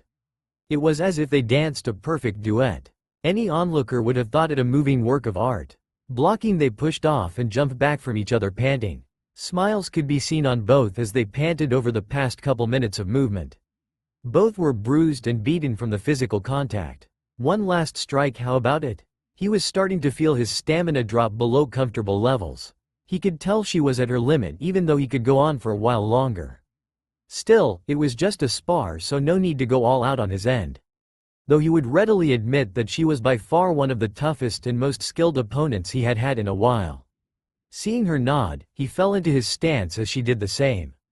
At an unspoken moment, both sped at each other as they now stood with sword arms at full extension a meter away from each other. End Sekiro Ost Genichiro Ashina. The deafening silence was unbearable in the first few seconds. That was until Akame and Naruto each collapsed to one knee. A slightly bleeding cut now marred the female assassin's left cheek. Believing she had lost, she turned to look at her sparring partner just in time to see a spray of red life fluid come from his already scarred chest and dribbled to the ground below him. As if unaffected, he rose and turned fully facing her to show the cut. From his sternum to his right shoulder was a long but shallow wound that steamed before it was cauterized by his internal body temperature. A draw. His previous smirk was now a full-blown shit-eating grin as he walked to her down position. She watched in awe as his broad shoulders started to shake in mirth. That was soon changed as his near-psychotic smile and battle-hungry eyes gazed at her sweating face as her left eye closed in exhaustion and pain. She was reminded of how death looked in battle but without the oppressive bloodlust. "You did exceptionally well, Miss Akame. I haven't had a spar that entertaining since I did so with grandfather." A gentler and more genuine smile came over his face as his battle lust came under control. "In a few years, you could have given him a run for his money if you keep training. I look forward to working with you in the future and hope you'll watch my back." Reaching out to the still kneeling crimson-eyed woman, he waited. It didn't take long for a small smile to unconsciously take to her lips. Reaching up, she gripped his mid-forearm as he reciprocated the action. A brief feeling of weightlessness took over her senses as she was now settled in a bridal carry. Blushing at the close contact, she stared at his face, waiting for an explanation. "You're exhausted and running on fumes. Since I was the one who challenged you to a spar, it seems only fair that I carry you back to the base. Also, Rem should finish cooking soon, and if we're late, both of us will suffer with no food." His voice wavered at the end of his explanation. Let it be known he loved food almost as much as a good fight, so it was an easy way to get him to comply. "Very well then. Even exhausted, she was ever the pragmatist. Close your eyes for a moment. She looked at him questioningly. If you don't, you will temporarily lose your eyesight. Nodding, she closed her eyes. After a few moments, she began to question why she was doing this. As soon as she was about to open her mouth to make her inquiry, something happened. She felt like her whole body was compressed and crushed as her ears rang with a gale of wind that sent her hair whipping at high speed. She felt the air in her lungs violently leave her in an almost painful rush. As soon as it started and happened, everything went back to normal. As it stopped, she opened her eyes to see they were now at the edge of a clearing just before the base. She was thoroughly confused as to what had happened. She jumped a little as he motioned for her to put her legs under her still shocked body. As jelly-like limbs hit the ground, she would have fallen if not for his arms and torso being right there. It took a couple of minutes for her lower body to work properly, but with Murasama as a crutch, she managed to hold herself up on her own. Glancing back at the much taller man, her unasked question was answered by a chuckle. As they walked to the base, he half turned his head back to her as he began to explain what happened. What you just felt was one step below Shukuchi. A movement speed that can leave multiple afterimages if used properly. There are 3 speed-based techniques that assassins often use in sword-based styles. Shunshin, or body flicker, which uses high-speed movement to travel a short distance at nearly untraceable speeds. It seems like the user is teleporting, but in reality, they are simply too fast to be tracked by most people. Next, Shinsoku, or God speed, which is self-explanatory in nature. It is the ability to move at godlike speed. Finally, the Shukuchi, or rending earth, is a technique that surpasses Shinsoku in speed. The Shukuchi has 2 variants in the form of X number of steps before Shukuchi and the true Shukuchi itself. As he was finishing up his long-winded explanation, they realized they were in the base. Sniffing deeply, almost like a dog, both could smell food and hear a small bell-like humming sound coming from the kitchen. Unconsciously following their nose and, more importantly, stomachs, they were greeted by a breakfast fit for a king. It was a full Eastern-styled meal with a mix of pork and seafood dishes. Just looking at all the food made the assassin duo drool. That was until a certain blue-haired maid appeared behind them with an aura, not unlike a specter of death. Sensing the change in the room, our aforementioned killers seemed to pale a bit more than their skin tone would mask. The male killer in particular seemed to have become a ghost in shock and fear. Oniisama. If not for the aura of death, he might have gushed about his sister. Yet the fact that she would probably beat him kept those feelings at bay. With a near mechanical appearance, the duo looked back at the youngest Partas. Outside of her normal maid attire and appearance was the black miasma that seemed to pour out of her very soul. The giant Hanya mask certainly did nothing to add their fears. Nope, the horrifying Hanya mask making ominous noises and bleeding from the eyes had nothing to do with it. Nothing at all. Okay. It scared both assassins to the point they grabbed each other in terror. NN no ao rem s sama p, please don't do anything drastic. The Shinigami managed to all but squeak out. Akame was looking little better. Both of their animated expressions fell further into anime-style despair. Well, if you are going to leave and not tell me when you're returning and come back in your condition, maybe you should cook for yourself. You could hear glass break as both male and female assassins looked near catatonic. No food. Blasphemy of the highest order. Now Rem-sama, you know I could never survive without your amazing cooking. If you cut me off, I might die. To see a proud warrior and accomplished assassin beg a 17-year-old maid like a child would to a parent must have been comical to see. Akame might have found it as such if she were not right next to said warrior doing the exact same thing. I guess I'll let you off this once since you haven't had a sparring partner in so long. As she turned to get the other inhabitants of the base, she turned just enough to show one eye and left with a barely veiled threat. But next time. Your sister is a bit scary. You have absolutely no idea how right you are. We should eat quickly and clean up afterward. Or she might actually kill us both. Agreed. With that said, the 2 anti-heroes quickly ate their fill while still enjoying the food provided. As soon as they finished, both bolted in an attempt to avoid the already irate Partas. Eris returned. Silently agreeing to go and clean up in fear of making said Eris even more irritated. Following his younger counterpart, Naruto walked off to her side with a copy of his kimono from earlier as well as Ryujin in his grasp. After walking a small way, They arrived at a group of freshwater springs. Seeing as his top was destroyed and his hamaka was close to it, he simply unknotted the obi and let them fall. Reaching up, he grabbed the strip of cloth that held his hair up and let it fall. With the clothing beyond conventional repair, he lay his towel and fresh kimono near the shore. Slipping out of the lower half of his bodysuit with no shame in front of Akame, he stretched his upper body. Akame, who was doing the same, looked over at the blue-haired mercenary. While silky in appearance and nature, his soft blue hair seemed more akin to a lazy stream now that it wasn't held in a high ponytail. Upon closer inspection, there were thin streaks of vermilion that mingled as natural highlights in his hair. The same highlights could be seen as well in his surprisingly well-maintained facial hair. Think Roshi's from Naruto, but a bit shorter. His entire body was devoid of any fat or unneeded weight. Every inch of his porcelain skin, from his face to his ankles, was covered in scars and old wounds of various degrees of severity.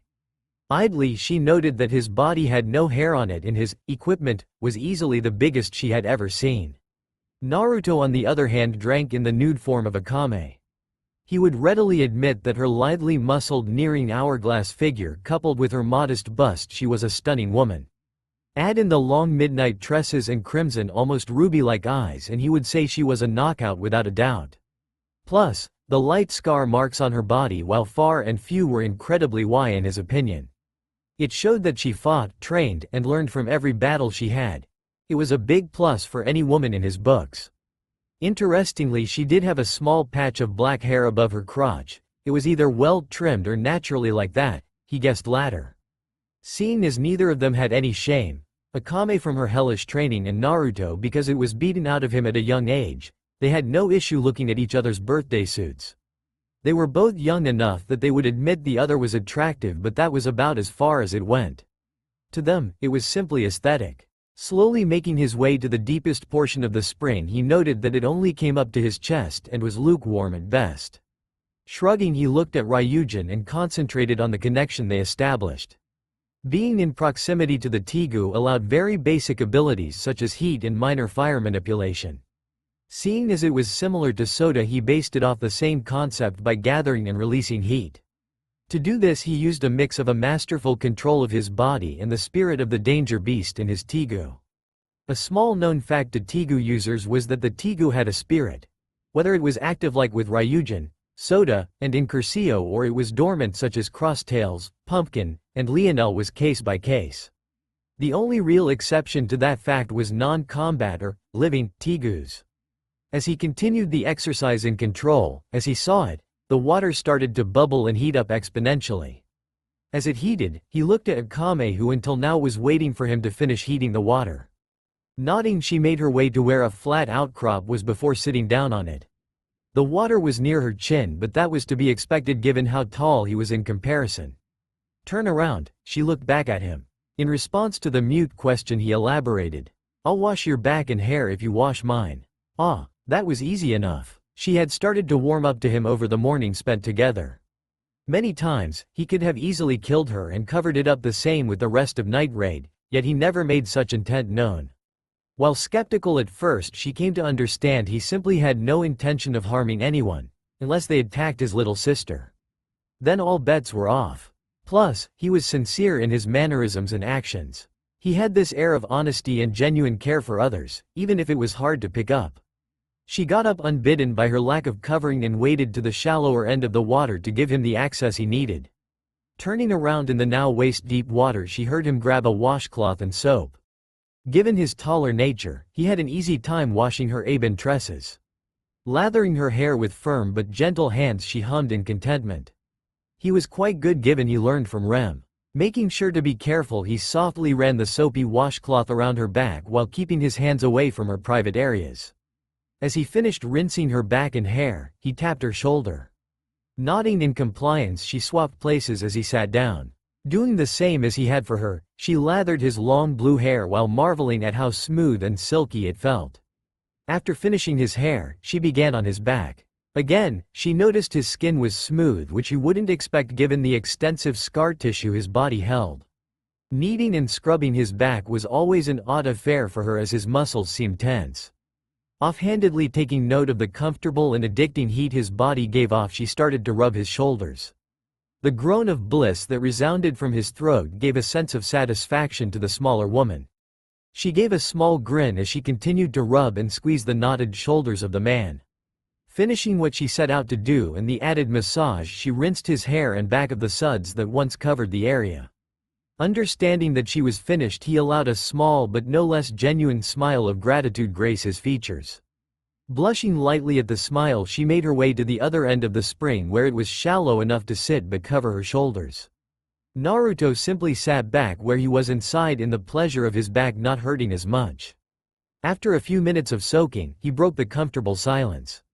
Naruto walked down memory lane out loud. This, oddly enough, reminds me of the time when I first met Kurome in the past.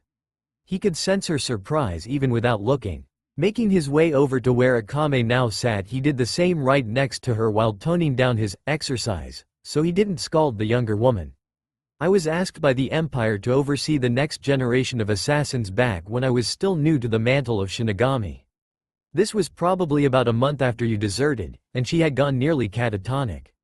Mind you, I don't blame you for leaving given the state of the Empire. He paused to gauge her reaction, and he was quite happy with what he saw. The heartbroken and distraught look of the elder sibling was telling of how she really felt. Truly, she did love Kurome beyond any notion otherwise. She was slated to be experimented on to try and get her working again. The false hopes and promises that she would outmatch you was more than enough for her to enter. I was at the time dealing with some of Honest's closer associates, you could say. Bastards were trying to get me under his thumb. It was probably 7 or so months later I was back in the capital. They were silenced and I forged evidence to legalize that action. He chuckled at what he did. Simply forging documents saying they were stealing that fat pig's food and supply of sweets was enough for him to be excused and rewarded heavily. After I had returned, I learned of the program and worked to shut it down, hard. It took a few months, many bodies, and a certain doctor to be convinced before I finally got it shut down completely. Sadly, I was too late for your sister. The damage was done and there was little I could do outside of run damage control. Her body was dependent on drugs and her mind was twisted to be barely recognizable. The only upside to it was the program was discontinued and she was young enough that I could reverse some of what was done. A heavy sigh was what greeted the enraptured black-haired assassin. Suddenly the youthful and highly decorated Shinigami looked much older. She could see the wear and tear of his position just by looking at him. By staying in the Empire, he was trying to run as much damage control as he could given the large amount of unethical and inhumane projects and practices. Tainting and risking himself all in the name of his sister, his family, and his loved ones. It was admirable in most every sense. Anyway, it was probably a little over a year after your defection that I was given a team of 4 assassins to command for a top-secret operation. Kurome was the youngest assassin in the group. The mission was to take out a revolutionary militia that was causing strife in the western regions. Completion was far too easy even by average standards. It wasn't until one of those assassins tried to kill me. It was to be expected after all. That was their mission. Honest never liked that I refused to be his attack hound. He had many attempts on my life issued and eventually learned that it would never work. Back on track, 3 of the 4 tried to kill me. So, I ended their lives in a particularly bloody fashion. It was a shame he had to kill them. They had potential as members of the Akatsuki or his personal bodyguards. Oh well, they made their choice. What did Kurome do? Akame knew of her younger sister's fanatical loyalty to the Empire. It was near suicidal at times. Your sister surprised me, I can tell you that much. Chuckling to himself, he was brought back to that moment. Flashback. The porcelain mask of the Shinigami stared at Kurome. It was intimidating to be sure. It was the same mask that Kitsune-senpai used. Apparently, the newest Shinigami and Kitsune knew each other, so he wore the same mask to honor his friend. He was much taller than her. Easily a foot over her measly 4 feet 11. Covered in an unnaturally black trench cloak with his entire body shrouded by it. A bodysuit of the same color and a matching pair of gloves and boots. 1. Soda no Shirayuki sat stained by the lifeblood of her 3 would-be comrades. The elusive shadow hand of the Empire, 2A, now loomed over her. A lesser assassin would rather take their own life than face this monster in combat. Will you also throw away your life? The tone showed nothing. It reminded the young girl of Akame on missions, devoid of any and everything. Well, I'm waiting. Again, nothing was given away. No, she matched his tone as best she could. She was a bit frightened of the more experienced man. No, there was something there now? A quiet unspoken command. Explain was what it said. You are my superior officer and on a completely different level than me. My orders to kill you or more if I get the chance to do it. Those three idiots decided to try and kill you anyway. She had to hope that was enough to get her out of danger. She still had to find Oni-sama and be a family again. Now she was worried. That was until he started to laugh. Ha ha ha ha, ah, that was good, you passed the test. Test? What test? I wanted to see if you truly were sent to kill me. Now I know what that fat pig Honest wanted. Oh well, y'all win and y'all lose. I just happened to win. I've got an offer for y'all. Offer? From the Shinigami himself? The best assassin in the Empire and shadow hand of the Emperor? She would have to be stupid to turn that down. She simply nodded and waited. The gray-eyed teen wasn't kept in suspense. How would you like to be one of my personal assassins? Bodyguards or hands if you will? She was more than a little shocked. She was completely speechless. She was offered one of the best positions any assassin could get in the Empire. The Praetorian Guards to the Shinigami himself. His personally hand-picked and trained subordinates. The Shinigami no Te, to be. Why pick me? It was the obvious question. Which answer do you want? The long or short? Taking a few seconds, she thought it through. Short, please. Sighing heavily, his mask-covered eyes bore right into her soul. 3 reasons. I want to heal you. The Empire may claim that you were enhanced, and I use the term loosely at best. What they did is going to kill you and has stifled your potential. You will be weaker as time moves forward. Both mind and body. The next is simple. You got what it takes to be in my ranks. When you join, I will personally train you as one of my hands. The last reason is a bit more personal. When? Was he that confident she would say yes? Mind you, she would have said yes anyway. The final reason is it is my way to make it up to you and your sister. Now that really caught her attention. She silently beckoned him to elaborate. You should have never been put in the enhancement program. I had already told Honest and his advisors that I was scouting you and your sister before she defected for my personal guard. Wait, he was already planning on enlisting her before the program? Honest and his idiot advisors took you out of my reach and led me on a wild goose chase long enough for you to be taken to that stupid program. By the time I returned, your sister was a traitor and you were gone God knows where. So, in retaliation for undermining me, I killed everyone involved in the program and the advisors who ordered your induction. Honest learned very quickly to never undermine me again as a result. Now that made a lot of sense. She was scouted by him personally and people interfered with his operations. So, he killed them and destroyed the program. Then basically blackmailed everyone into compliance under the threat of earning his ire. Had I been sooner, pulling the younger assassin from her thoughts, he continued. You and possibly Akame would have still been here together and under my strict command. But sadly, it seems the Prime Minister and his group of loyal dogs didn't want you under my command. So now here we are. The question remains, will you join the Shinigami no Te? Flashback end. Akame was paralyzed by the confession. She could have waited and none of this would have happened. Naruto was already making plans to keep her family together and under his protection, command. It was shocking and induced a mix of pride and shame. The pride that her sister and herself were that skilled and shame for the fact she ruined it, albeit unintentionally. It took a minute or two before she addressed the obvious question on her mind. What did she say? Her answer was him simply grinning as he got up to leave. Back in the north, the blue-haired general was enjoying a cup of tea in the cold morning air. She grew up and trained in the north, so the cold didn't bother her anymore. Even as she drank, she looked back at what that woman, Conan, had said the previous night. Honest had made a fairly large blunder. He was becoming bolder by the day and needed to be reminded who he was messing with. Sighing wistfully, she remembered when he did the same with those 2 girls and the Shinigami. It was a bloodbath and he had come to her for some interrogation needs. Something she was all too happy to give him. Oh, the blissful pleasure her sadistic heart got as she tortured those who undermined one of the few people she respected. That man was incredibly strong. Maybe more so than her, and that excited her a lot. Still, she respected that T&I was not something he had much skill in. It must have taken some of his pride to admit he needed help. He was suited for combat alone and dominated that field with an iron fist. The same could be said for information, espionage, counterintelligence, and spying. He was a spymaster of the highest order and deserved the respect it demanded. Brought out of her thoughts, she looked at Conan as she fell from the shadows. The party involved has been brought and the assassin is escorting them here now. It was curt and to the point. She liked that. Waiting for a few more minutes, the door opened and Death allowed a small but wholesome smile to appear on her exquisite features. In the doorway was a cloaked figure and a woman in white. Standing, she made her way to the white-clothed woman and hugged her close. The woman in question was a noble, maid and close confidant of Death. "It's good to see you, Emilia.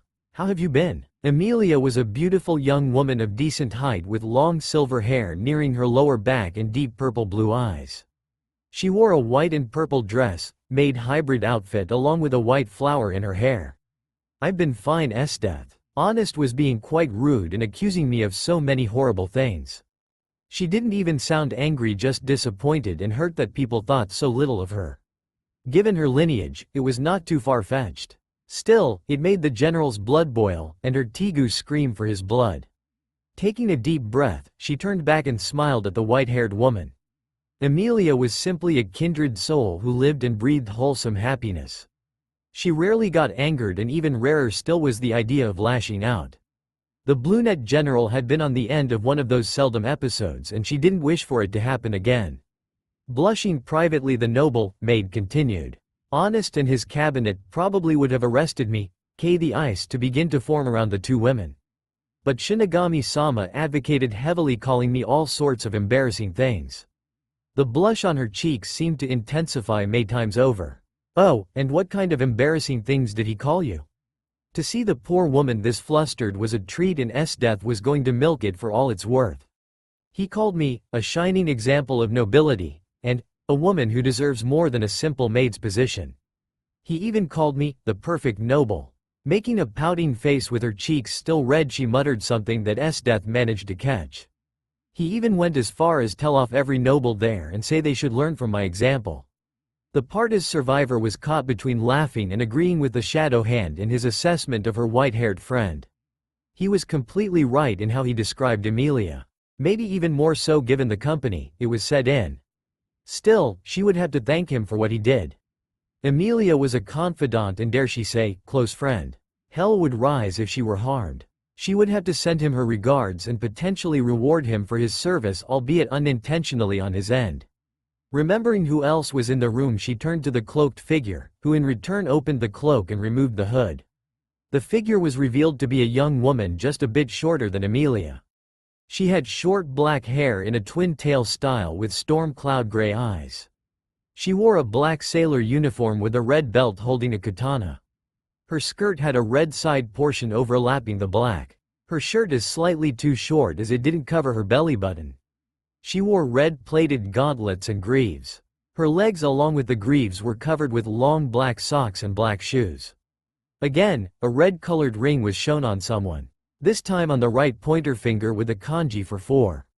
"My master the Shinigami ordered me to escort Lady Emilia to you, Lady Death." She had a soft, somewhat hushed monotone.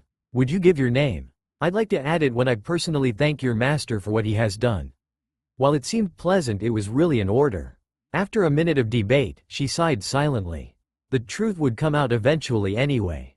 "I am a senior member of the Shinigami no Te. I work as Master Shinigami's right hand and personal bodyguard. My name." The silent debate was back again. "My name is Kurome." Our blue-haired protagonist was walking along a road towards the Empire. He had foregone his Shinigami attire and settled for simple black battle kimono, not unlike what his grandfather once wore, with matching sandals and a traveler's trench coat. Soda sat at his side as the ever-faithful companion she was. His reason for being this far from the capital was because one of his informants had told him of 3 potential recruits for the Shinigami no Te. Naturally, he went to meet these people only to find them nearly dead and several assassins hired by Honest waiting for him. For a man of his skill and caliber, it was little more than an early morning exercise routine. Still, it was regrettably for a young man and woman to be taken when they had talent. The young lad and lass were from a frontier village not far from where here. They grew up similarly to how Death and himself had while in the north. While they weren't ugly by any means, the teens were decently attractive. Black hair with soft eyes and a smile that screamed confidence, and the young woman with black hair and similar eyes. They had the drive to go far and never give up. Both were people he would have loved to train. Disappointingly, Honest had taken another set of potential recruits and killed them, only this time 2 of the 3 died. Seo and Ieyasu were the names of the duo if he recalled. For people from the frontier and little human-based combat, they did remarkably well. Killing nearly 15 of the 20 highly trained assassins was a feat worthy of respect. With his dying breath, the male, Ieyasu, had asked for Naruto to look after his friend should he find them. He agreed, of course, it was the least he could do. Plus, he was here to recruit them anyway. Now he was on his way back to the capital while thinking of how to deal with Honest. This was the 3rd set of possible recruits in nearly a year. That fat pig of a man obviously knew how high his standards are and how few could make the cut. Maybe Sayura, Honest's son, would make for a good example. Forge some charges, publicize them, and kill the man under the guise of treason or something of that nature. It was a nice thought, but Sayura already had enough on him to make killing him legal and almost praiseworthy. Unconsciously waving at the caravan next to him, he was brought from his homicidal thoughts as an earth dragon came from the ground a few meters in front of him. As he reached for his sword, the dragon fell to the ground in pieces. Looking at the culprit of the masterful if slightly unrefined kill, he saw the last of the scouted people, Tatsumi if memory served. The young man had a lightly muscled build, perfect for a close-quarter swordsman. As for appearance, he was of average height with green eyes and medium-length brown hair with a cowlick that fell to the side with its weight. He wore a white, high-collar jacket over a tan sweater vest, a pair of black pants, brown gloves, and combat boots. A sword sat in his back as it had already been returned to the sheath. He was impressed with the young man. Killing an A-class danger beast was nothing to scoff at, and from what the young man was saying about joining the military, he could easily make captain within a year. Still, he would pop the kid the question later. He wanted to monitor the younger teen as he discovered the Empire's vile nature. He would have his shadows do it for him as he had bigger things to think about. 1. Turning to Tatsumi, he cleared his throat as the caravan leader gave the kid a bag of money. That was quite impressive, young man. May I ask for your name? Might as well get to know the kid a bit. My name is Tatsumi and I'm going to the capital to join the army. He proclaimed loudly with a grin and exaggerated gesture. Completely ignorant to the worried glances being shot at him by the civilians he saved. You certainly are an interesting fellow, aren't you? Would you mind escorting me, young man? I am in a small hurry and would appreciate a skilled warrior like yourself to make sure nothing happens. You never know what can occur out there. He would play himself off as a noble or wealthy man for now. Well, he was one, so it wasn't really an act. Sure, do you think you could put in a good word for me? My village needs money badly, so I need to get promoted quickly so I can get them the funds to survive. Naruto was taken slightly aback by the open and noble nature. It was a breath of fresh air if he were truthful. I'll make sure to do that, young man. With that said and done, the duo left the now worried caravan members towards the gates of the capital. The whole affair was quite uneventful from the walk to getting inside the city itself.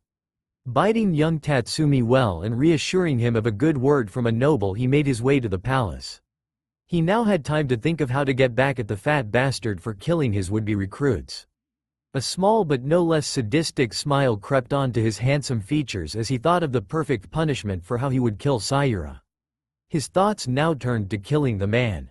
More so how best to kill Sayura in legal channels. Perhaps Aizen had found a loophole he could use to make sure Honest couldn't pull strings. The man was stupidly smart and cunning when it came to law and legal things. If Estet's reports were to be believed, then he could expect them back in a fortnight. That just gave him more time to put a case together and end the arrogant little gnat. It took maybe another half hour after entering the gates of the massive city to get to the innermost circle, the royal grounds.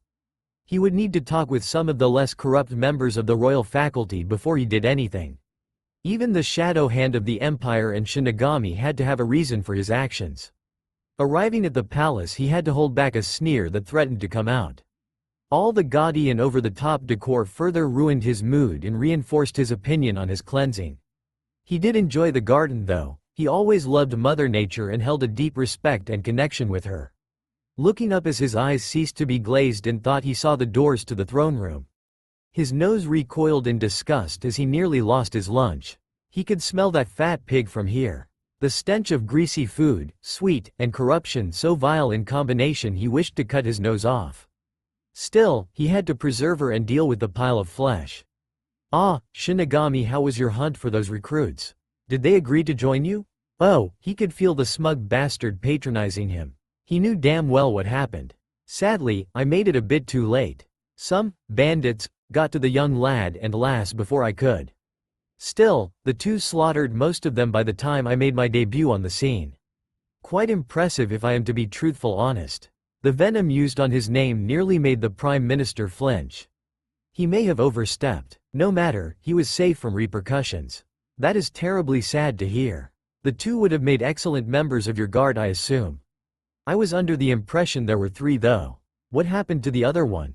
"You should never try and fish against a man who grew up on the frontier bare-handing aquatic danger beast.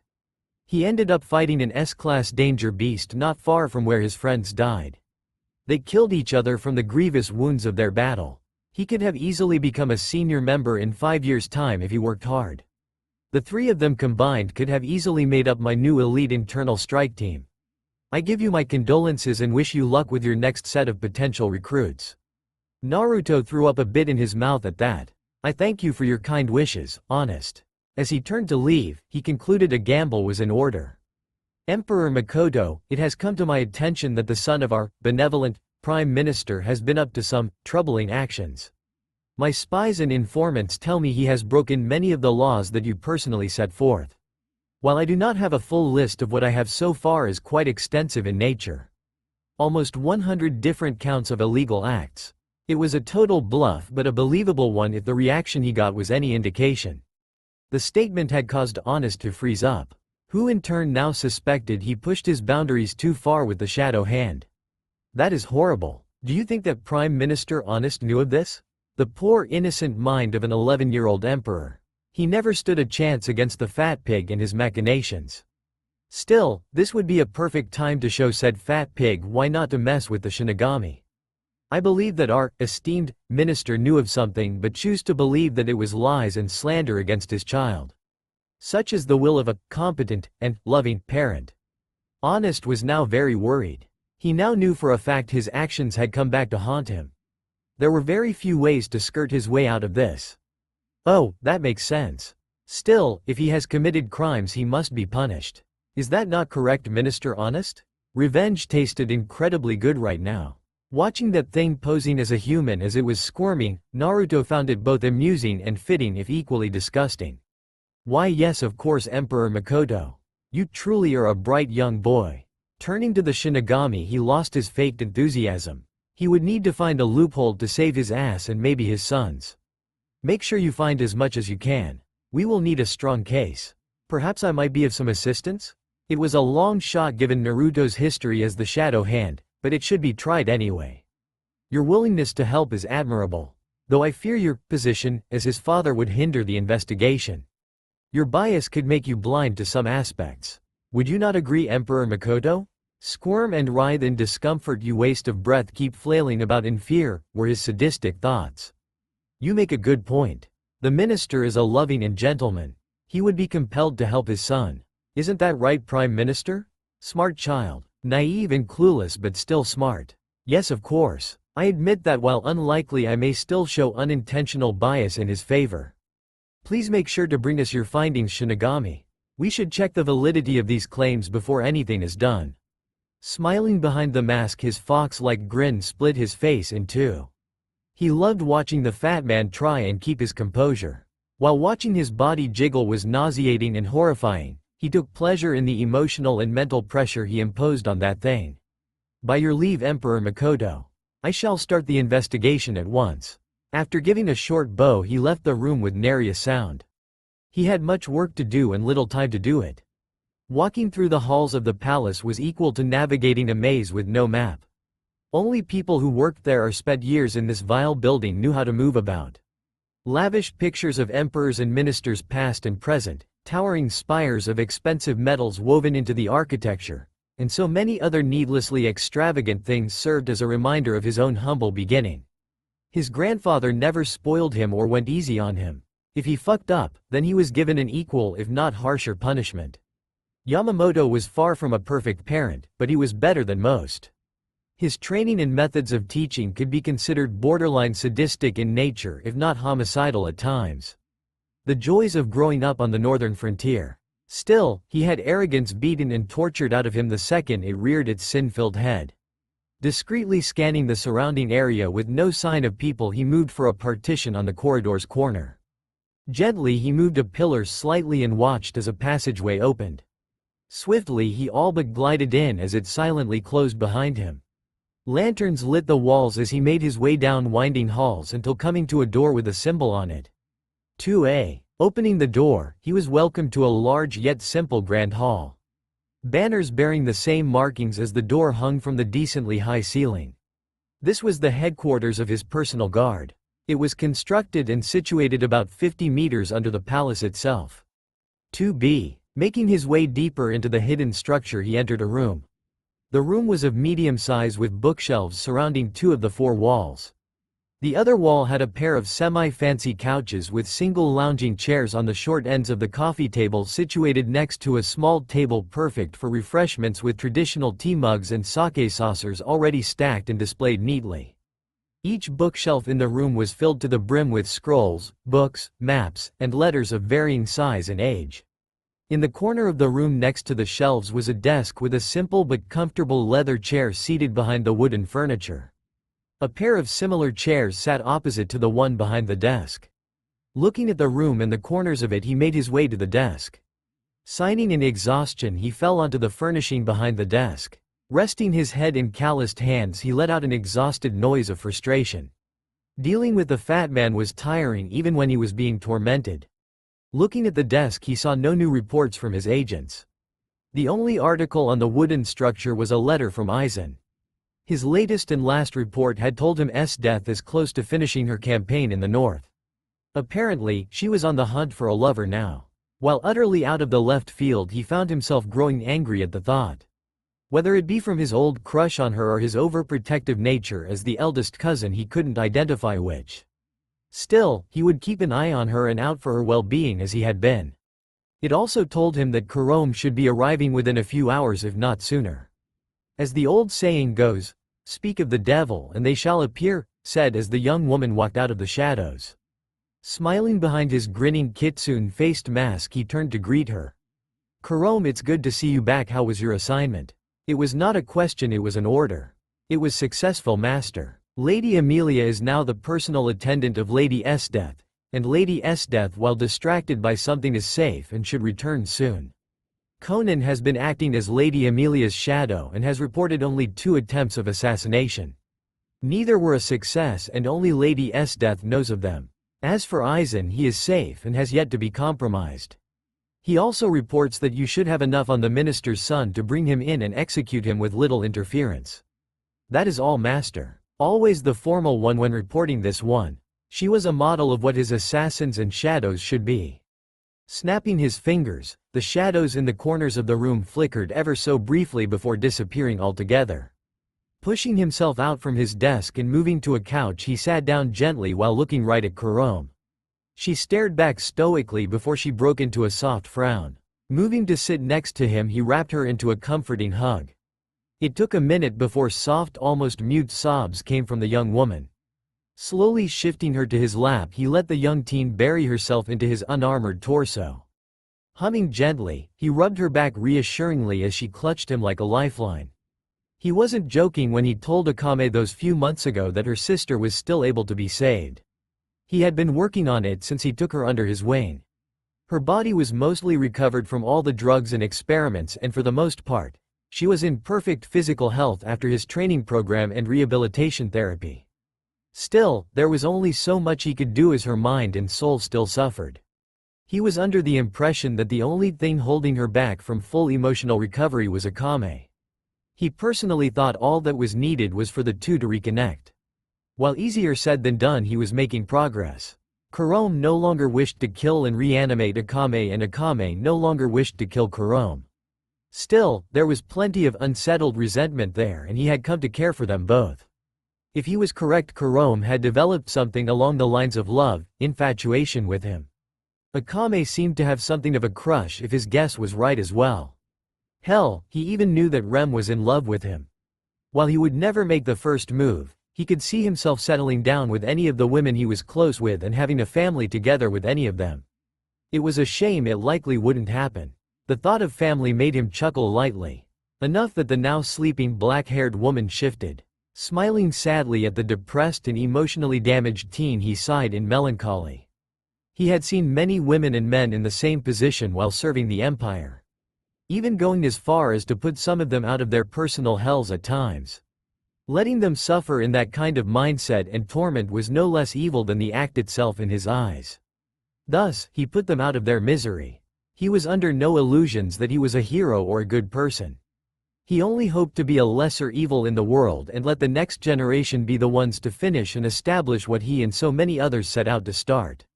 He would never tell any of the women in his life this, but he wasn't sure if he would survive the war. He was knee-deep in the blood of people, evil and innocent alike. Plus he didn't bother finishing the thought. Sighing once again, he looked at the man who had just walked into the room. Tall and lean, he could be described as very handsome. With a youthful face and short black hair cut neatly in the back but with a distinctive fringe of permed bangs falling in front of his face while parting in the center. The man's most distinctive feature was his eyes, which were a piercing, ice-cold blue. He was sporting a decidedly Western dress style in the form of a deep blue, collarless short-sleeved dress shirt with a goldenrod trim, matching deep blue slacks and shiny black dress shoes. More distinctive was a long, sweeping trench coat colored light tan with a ribbed goldenrod interior trim. He also had deep blue, wide-mouthed fingerless gloves. The man was Aoshi Shinomori, his second in command and the leader of his spy network. "How have you been, Aoshi? Still dealing with that young prodigy of yours?" His tone was colored with mirth that few ever got to receive or see. "Must you bring her up every time, Leader Sama?" His voice was that of a refined noble even though he was born a commoner. Even if the cold and clipped tone would put others off, Naruto sensed the hidden relief and slight resignation of being teased. Making sure the younger assassin was still asleep, he laid her down gently while covering her up with his coat. He gestured for Aoshi to follow him as they left the room, never noticing stormy gray eyes fluttering open. As the tall duo walked the halls of the secret hideout, they arrived at the mausoleum. The place where members would go to pay respects to their fallen brothers and sisters in arms. They had designed it with the utmost attention to detail and care. A show that even in death they were valued more than just as numbers and drones. Walking to the two newest additions, the leader and his second-in-command paid their silent respects to the now-deceased hopefuls. After a silent prayer, Aoshi decided it was time to broach a topic that was much needed and long overdue. "When were you planning on telling me?" He didn't sound angry or even disappointed. He was only curious and subdued. "I should have known you would figure it out. How long have you known?" He wasn't surprised it was brought up given where they were. Morbid of course, but understandable. "About a year. You hid it well, but I've seen the signs." As much as Aoshi hated to admit it, he was upset at what his leader and closest friend had to combat. "Aoshi, you are one of my closest friends and allies. We are brothers in all but blood. It was never my intention to hide it away. I simply feared how everyone would react. Think about it for a moment from my perspective. If you, Kurome, or heavens forbid my sister knew, how would you react? You would have tried to dissuade me from acting and more than likely tried to force me to resign or at the very least stop working in the field." There was a tense silence that followed. Neither noticing nor sensing the minuscule presence of Kurome, who was trying her hardest to suppress her natural aura. After they left, she had waited and followed at a distance. "Naruto," Aoshi dropped all pretenses. "How long before it becomes irreversible?" The world seemed to still at his question. Both Aoshi and Kurome waited on bated breath for his response. Granted, Kurome was both confused and worried at how this conversation was worded. "Naruto." The short-haired man's tone turned soft but still held his usual steel. I have a year at most before my heart freezes over. Kurome's world seemed to stop as the colors drained from her sight. She was frozen in fear. No, not in fear. More of absolute horror. The man she loved with her whole being. The very man she had devoted herself to with zeal. He was dying. He was freezing from the inside out literally. Is that why you accelerated your plans so much? You knew you were dying? Yes. Ryujin Jaka can slow it, but it would be of little help. Death was new to her powers, so she had little control over them. She never could have known that when she stabbed me with her ice rapier back when I was kitsune that her ice would freeze my inner organs. That was why I chose Soda no Shirayuki even when I knew I would inherit Ryujin Jaka. Soda has control over ice, so I had hoped that I could stop it fully. Obviously, I failed quite miserably and managed to slow it down some. Ryujin could slow it down more or maybe stop it, but then my body would deteriorate faster as it's maybe a 20% chance of success.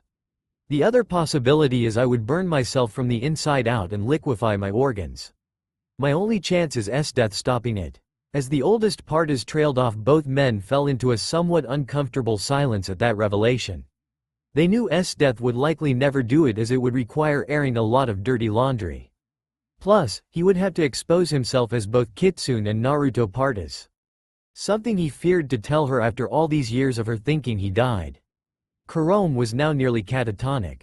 Her mind kept repeating his words, "A year at most," followed by, "before my heart freezes over." He was dying and he couldn't stop it. Only the sadistic ice general could stop it. Even she knew how much of a stretch that was, no matter the relation or blood between them. So when will you tell them? Naruto didn't need to know who. Never. I plan to die a martyr before it happens with my successor doing the deed. A pause filled the tomb of fallen shadows and assassins alike. Minutes passed before a noise of frustration came from the second in command. Are you sure that is wise? Think about your sister? Or the other women who care for you. Have you thought about them? You never seemed to react to their advances. Now the sailor outfit-wearing woman was interested. He always seemed dense when it came to the matters of female love and affection. A hollow laugh of nothing but pain and self-loathing filled the crypt. I have known very well of their affection and adoration. I know Akame has been struggling with her budding feelings as I help her overcome her fear of being forced to kill Kurome. I know Kurome also developed a deep love for me that stemmed from an infatuation. I know if Rem loves me far more than a brother. Why do you think she became a maid? She found out I have a small fetish for it. I mean, lords above death is looking for love. Death of all people. I know exactly what her type is, and there are only 2 people who fit those specifications, and I'm one of them. Her attendant Emilia has been dropping hints for me since I took the mantle of Shinigami as well. The blue-haired man's tone was filled with nothing but sadness. It hurt him to act oblivious to the romantic advances of the precious women in his life. It was debilitating more often than he would care to admit. Kurome on the other hand had tears streaming down the still visible tracks from earlier. The show of liquid emotion was now of happiness instead of her previous despair and pain. Her love interest knew of her feelings. That was all that mattered to her. She had a chance at his heart. Even for as short a time as a year. Do you love them? Naruto's surprise was almost tangible, but his response came with no hesitation. Yes, I do. I love them to the point words can never describe it. It hurts me that I can never reciprocate those feelings for any of them. I simply refuse to let them love a man with a short countdown. It's better that they think I care about them but hold no romantic feelings. The dying man paused for a brief minute. Currently I've been making preparations for those 2 sisters to try and rekindle their love for each other. It's been my plan for some time after all, and I believe that's the only way for both to fully heal. The air quieted once again as Kurome silently fell to her knees as the tears came faster than before. Her love interest was willing to spend his last year of life just so she could fix her relationship with her elder sister. Willing to show he cared and loved them but never show the true extent of his affection. Such displays of selfless love and devotion were far and few between. What of your sister? You should know if you die, she will likely follow close after you, correct? I have thought about it quite a lot actually. I have a plan in place to hopefully circumvent that outcome, and it involves death. You are well aware of my relation to her. That has never been a secret between you, me, or the other senior members. She may be sadistic and to some a monster, but even for all the people who hate and fear her, I will always love her. To me, she will always be that younger cousin that I taught how to hunt, fight, and survive. Death has always adored Rem almost as much as me. I plan to tell her that I found Rem with a bad case of amnesia and near death after their clan's eradication. So, I took her in and raised her as best I could, and recently, she remembered some key names and people. Enough for me to realize that there was a blood tie between the two. In the spirit of wanting her to be with family, I will ask Death to take her in. It's not foolproof, but it should be workable nonetheless. The atmosphere seemed to lull into a comfortable quiet. Karome had slipped away after they had finished their conversation. She had a plan and she would make it work no matter the cost. All for the man who gave her life back and was willing to die to fix what still remained broken. By the time her mentor found she had left the sanctuary, it was hours later, and a note was all he found. I have some unfinished business to attend to. I will be back in 3 days.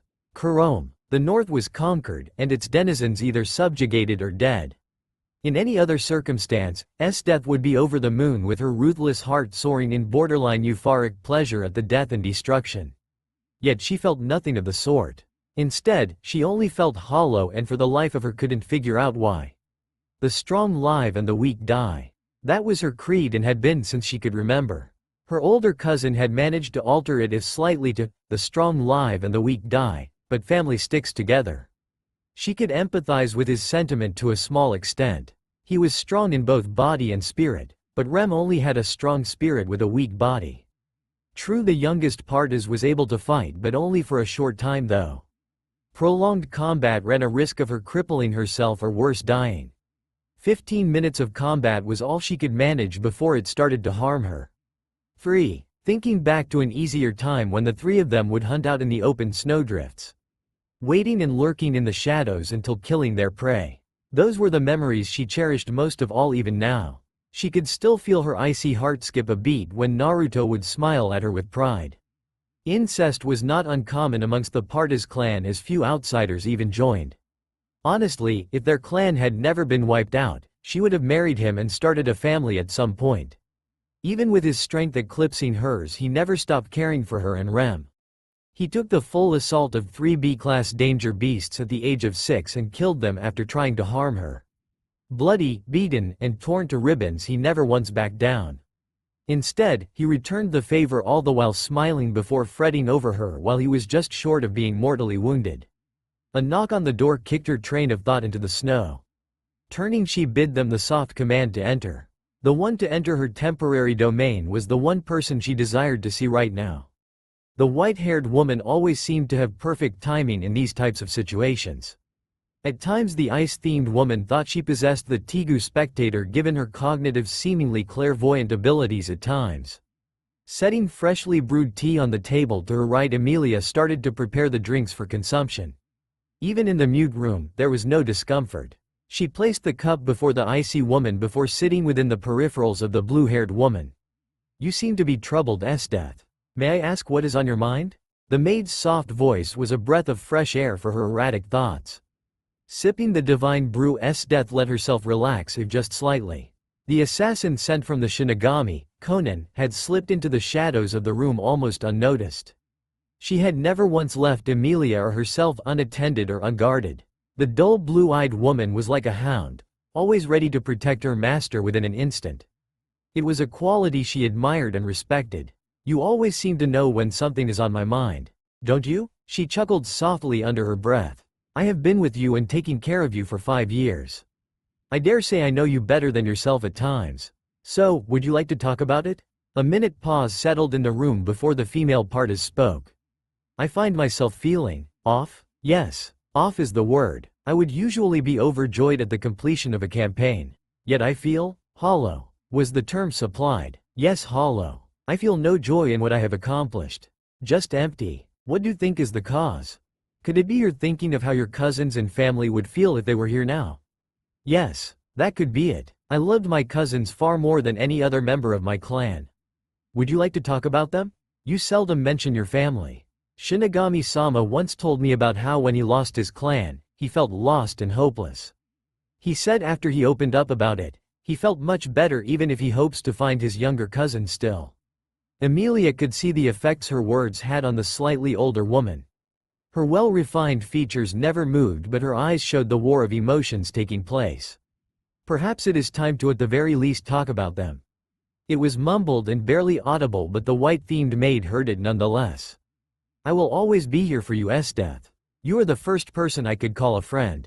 Friends stick together since they are just slightly extended family. That is what Shinigami-sama believes in, and I believe it too. Still, the cold facade stayed, but the white-clothed woman saw the cracks and holes that formed. The Shinigami had told her of how Death was suffering silently, and at first, she didn't believe it. She initially saw her like many others, a ruthless butcher with little regard for life. Yet as time moved forward, she had seen what he spoke of. It was brief when it showed and was swiftly covered up, but Emilia saw it without fail when it happened. The way Death acted was used to mask how she really felt. The last of the Parta's clan's members was horribly lost and had little regard for her own life. The torture and sadism were a part of her naturally, yes, but she let it run rampant to hide all of her other feelings. Trying to bury the feelings and emotions she never confronted. Death was slowly dying on the inside day by day. Finishing her tea, she made to leave her friend with her thoughts until she started to speak. Naruto Partas, or as the clan called him, the Maelstrom Partas. He was always so strong and wise, if a bit reckless. He looked a lot like me. Long blue hair with a bit of crimson woven into it. Amethyst eyes that always showed exactly what he was thinking and feeling, but turned to molten gold when he was serious. He had what seemed like a perpetually sunny attitude, but I saw through it. He showed the world that happy and ditzy personality, but underneath was a calm and collected warrior. He never once flinched when in the face of adversity. Instead, he chose to fight it head on with his fists doing the talking. I always called him an idiot for doing it. But I loved him. I loved him for his never surrender and never give up attitude. He always had that damned fox-like Cheshire grin of his on that made even the brightest of stars seem dull. Even when the others chastised him for associating with weaker people, he always retorted with this line.